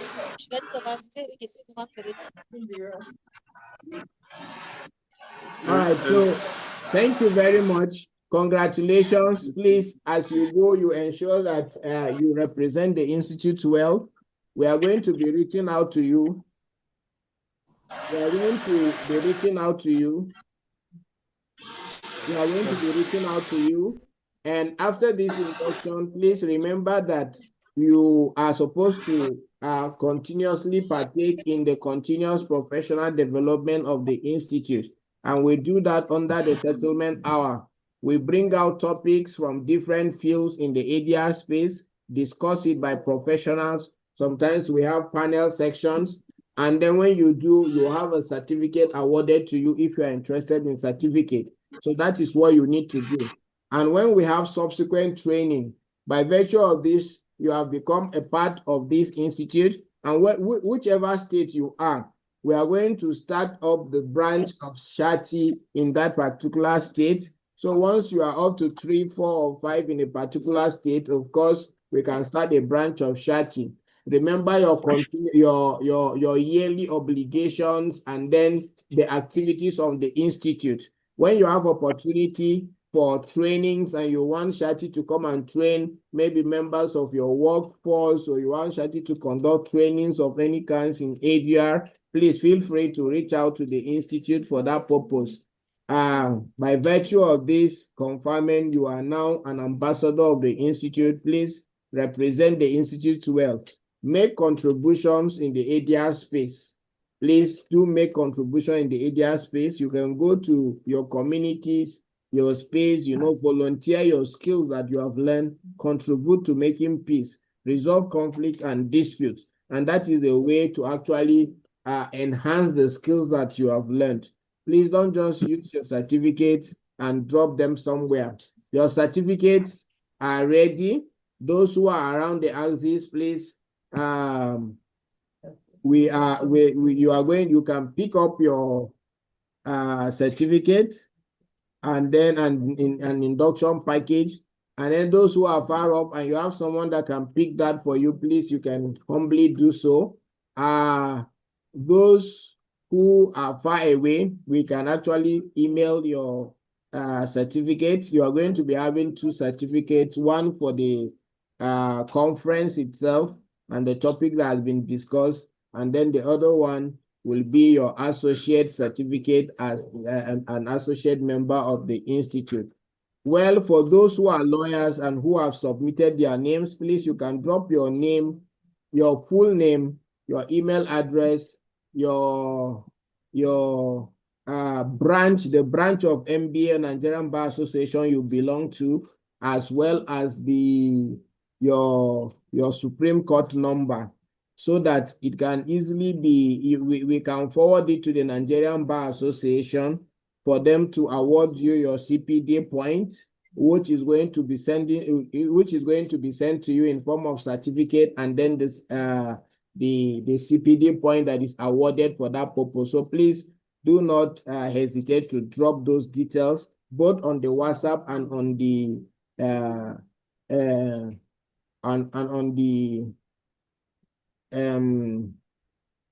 on the Zoom platform. Charge box.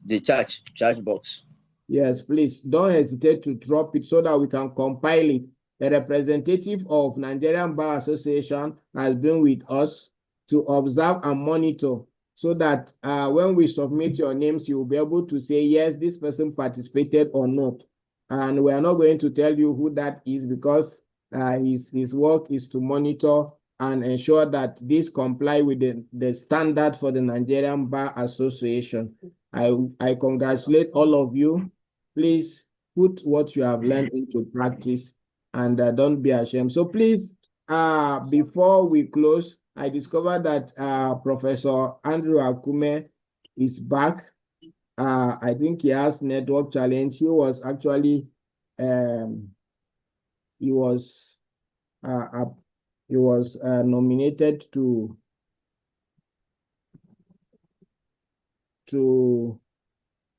administer the oath, but due to network or so. So please, he is a professor of law and a member of the governing council of Settlement House ADR Training Institute. Please, sir, can you say one or two things to the participants before you we will before we call on you, we want to take maybe a vote of thanks or something from the participants. Then you are going to say one or two things and then give a vote of thanks on behalf of the governing council. So please, let me call on, do we have any participants, anyone who wants to speak on behalf of the participants, from the training to the induction and now being certified mediators? Do you have anyone who wants to speak on behalf of the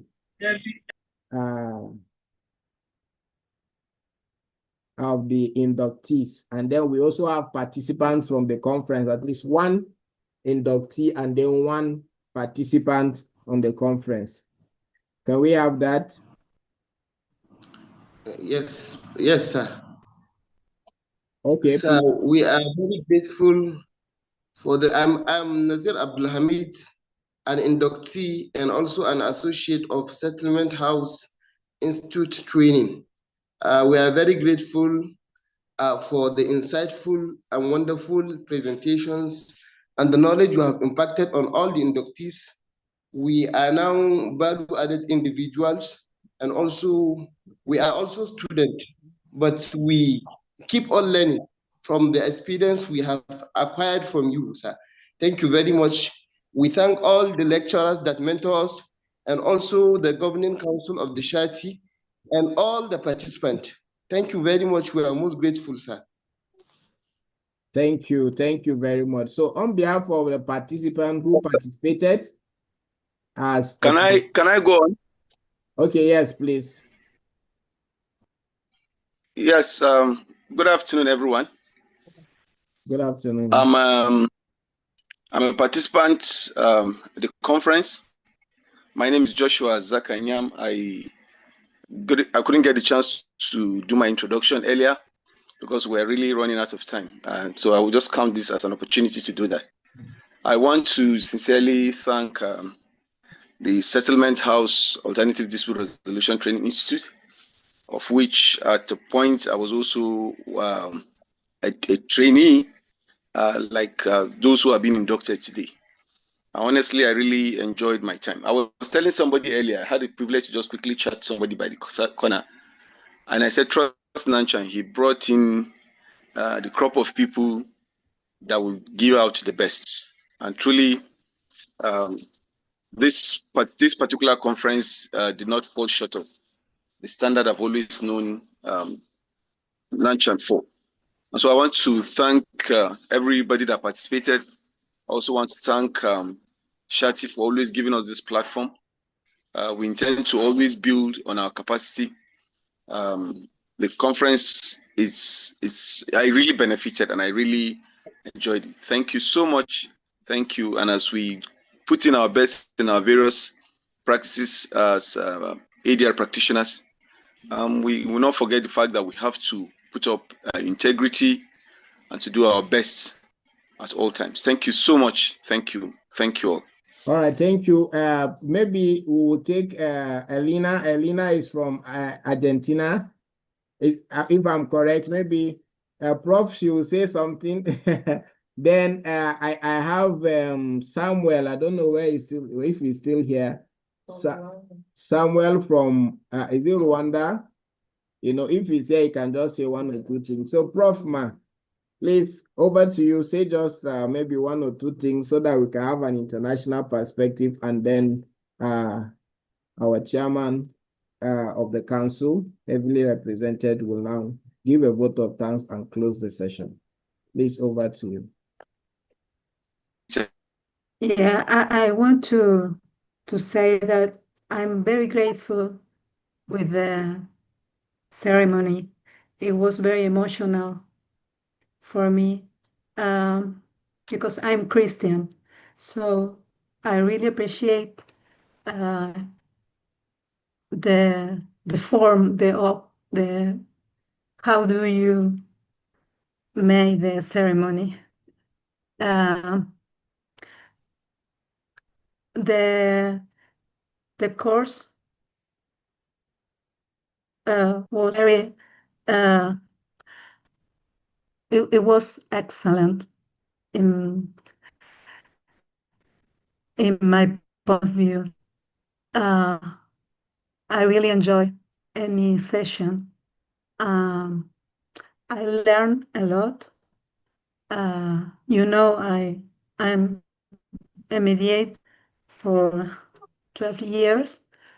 I also teach mediation and social psychology at the university, and I had an MBA in business and international business. So I really enjoy to share with all of you, the knowledge that every professor gave us. I'm a little emotional now, right now. We are very far, but I really feel you very close. Thank you for your generosity, for your patience. Sometimes I was confused with the session. Really enjoy, and I really like to see so many colleagues here. That's all. Thank you very much. Thank you so much for that. What you said, we really appreciate you. And I think Samuel is not here. Thank you so much. Maybe when you invite us, I will want to be a student. Let me enjoy the privilege of having a professor teach us. We have enjoyed the privilege. We appreciate your humility. Being a professor, you came, attended the training, wrote the assessment, passed the assessment, and then now you've been inducted. We're actually privileged and honored to have you go through all of this. We are really grateful. That shows that at least we are making a little impact, not only in Nigeria or Africa, we are also making impact in Europe and the rest of the world. Thank you so much. When we reach out to you, we pray that you'll be available to contribute to ADR seminars, whatsoever it is, you will be available to contribute to the Institute. Thank you so much. May I now pass over to the chairman of the Governing Council of Settlement House ADR Training Institute for his words and closing remark, and then somebody can volunteer to pray for us. Professor Andrew Akumesa, over to you. Okay. Hello, can you hear me? We can hear you, sir. Yes, we can hear you. Okay, thank you very much. May I apologize on behalf of the chairman of the Governing Council for inability to be around. Myself, I was trying to connect in, I was in and out. But we hope you will bear with us. We appreciate and we pray that the training you have received will benefit you and you will be a benefit to humanity. Thank you very much. Thank you so much. Mr. Samuel, well, that's great. We really appreciate your commitment to ADR. Samuel, from the hospital, he's still raising his hand. So please, do you have something for us? I want to really apologize. I was unable to make my presentation, but I want to appreciate our keynote speaker. I want to appreciate the resource persons and everyone that has supported SHATI to make today a possibility. We must understand that as ADR practitioners and ADR enthusiasts is a big family.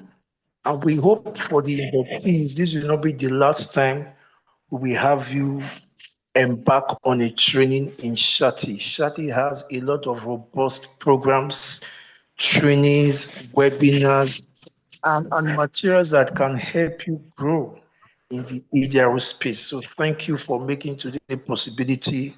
Once again, I apologize sincerely. We do hope to see us in our future endeavors. 2026 is going to be impactful with a lot of events. Please do well to share the success story of SHATI with others. It's a big space and we need every one of us to cooperate. Thank you so much to the Governing Council. Thank you so much to Mr. Nachan, King of the northern part of Nigeria. You are doing so much. We can only wish you the best and the best and the best. God bless you. We are grateful. Thank you, sir. Please, can you put on your cameras so that we can take the final shot? And then Mr. Samuel. Thank you so much. So please put on your camera. Let's take the final shot. If you are able, please, it will be great. Yes, I can see the beautiful faces. Martha hid herself behind the camera. Mr. Sylvester, thank you for joining. Absat all the way. He's also a law lecturer. We are privileged to have a lot of teachers here. Thank you so much for joining. Esther, we thank you. Fatima Elias, thank you so much. Elesi, Ayomide, thank you. Pinesta, my assistant, thank you so much. Sylvester Amos and Co. Thank you so much. Yes, Mr. Chris Okwe, thank you so much. We can see you. Nazir Abdulhamid, thank you. Thank you so much. Thank you. Thank you. Elena, Prof, thank you so much for creating time to be with us. Nana Khadija, wow. So you've hid yourself behind the camera. Our best graduating student. Haba. Thank you. Thank you. Thank you for joining us. Abila, thank you. Mr. Joshua, he forgot to tell us that he's a judge of the upper customary court. He forgot to tell us that, or he deliberately hid it from us. Selassie, Thank you very much. Aliu Abdul, thank you. Samira Balarebe, thank you. We didn't see your face though. Thank you. Fatima Liasu, thank you so much for joining us. I think I'm going to be taking the photo for those who have not been able to open up their cameras. Please don't keep this to yourself. Make noise about it. Share it. When we share it on LinkedIn, some of the photograph will share it on your group. Make posts, tag SHATI, tag your friends. Let them get to know. Let them begin to ask, what is this? What is a SHATI? What is this and that? You start explaining to them that you are now a mediator and you are available to help resolve their conflict. In fact, if they want to be trained, they should just reach out to you. You connect them to the institute. You speak as a member of the institute, in which you have the authority by virtue of this conferment, and it will be great. Thank you so much. I can see we will share all the pictures. Make noise on your social media handles. Tell people, tell the world what you have learned, and now you are certified to practice as a mediator, and it will be wonderful. So we allow you all to network. You can greet yourself, get to know, reach out to Prof from Argentina, get her contact. We have Engineer Gumel here. Reach out to him, please. Over to you. Congratulations. Just network before we call it a day. You are free. Thank you. Bye-bye. Bye. Kisses from Argentina. Bye. Thank you. Bye-bye, Prof. Engineer, good afternoon. Good afternoon. How are you, my brother? So, Fine, Mr. Engineer. Mohammed, we thank you for joining. Welcome to the Institute. We hope to see you in our next training. Next year, look out for us. Call us, even if training is not there, call us so that you can ginger us to organize training. I worship. Zainab, thank you so much for your persistence, your commitment. Thank you that your network. He's muted. I've asked her to unmute. Congratulations. Your worship. I didn't hear your voice. We are not hearing you, but you can unmute. Unmute, please. Can you unmute? We can't hear you. Click on the unmute. Can you hear me now? Yes. Can you hear me? Yes. Good. I didn't hear you call my name. I thought I was not in the picture. No, you are in the picture.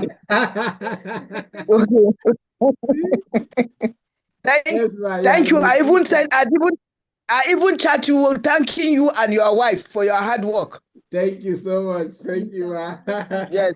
Thank you, Your Worship. I appreciate you. Thank you. Thank you very much for joining. I hope you'll be a part of the next this. Okay, you have something to say, please. Go ahead. Hopefully, I hope to be an associate member of the. We can't see you. Can you put on your camera? I say I appreciate the conference number very soon. Oh, that's good. Thank you so much. Next year we are going to do, and by God's grace, we are going to have physical conference so that you come and see all these people from all over Nigeria come together, discuss, network, and then thank you very much. Thank you. Thank Khadija, you anyway, you have a lot of responsibilities for being the best graduating student yesterday. So you have to call me later. We'll discuss that. Thank you so much. God bless you. Thank you. Thank you.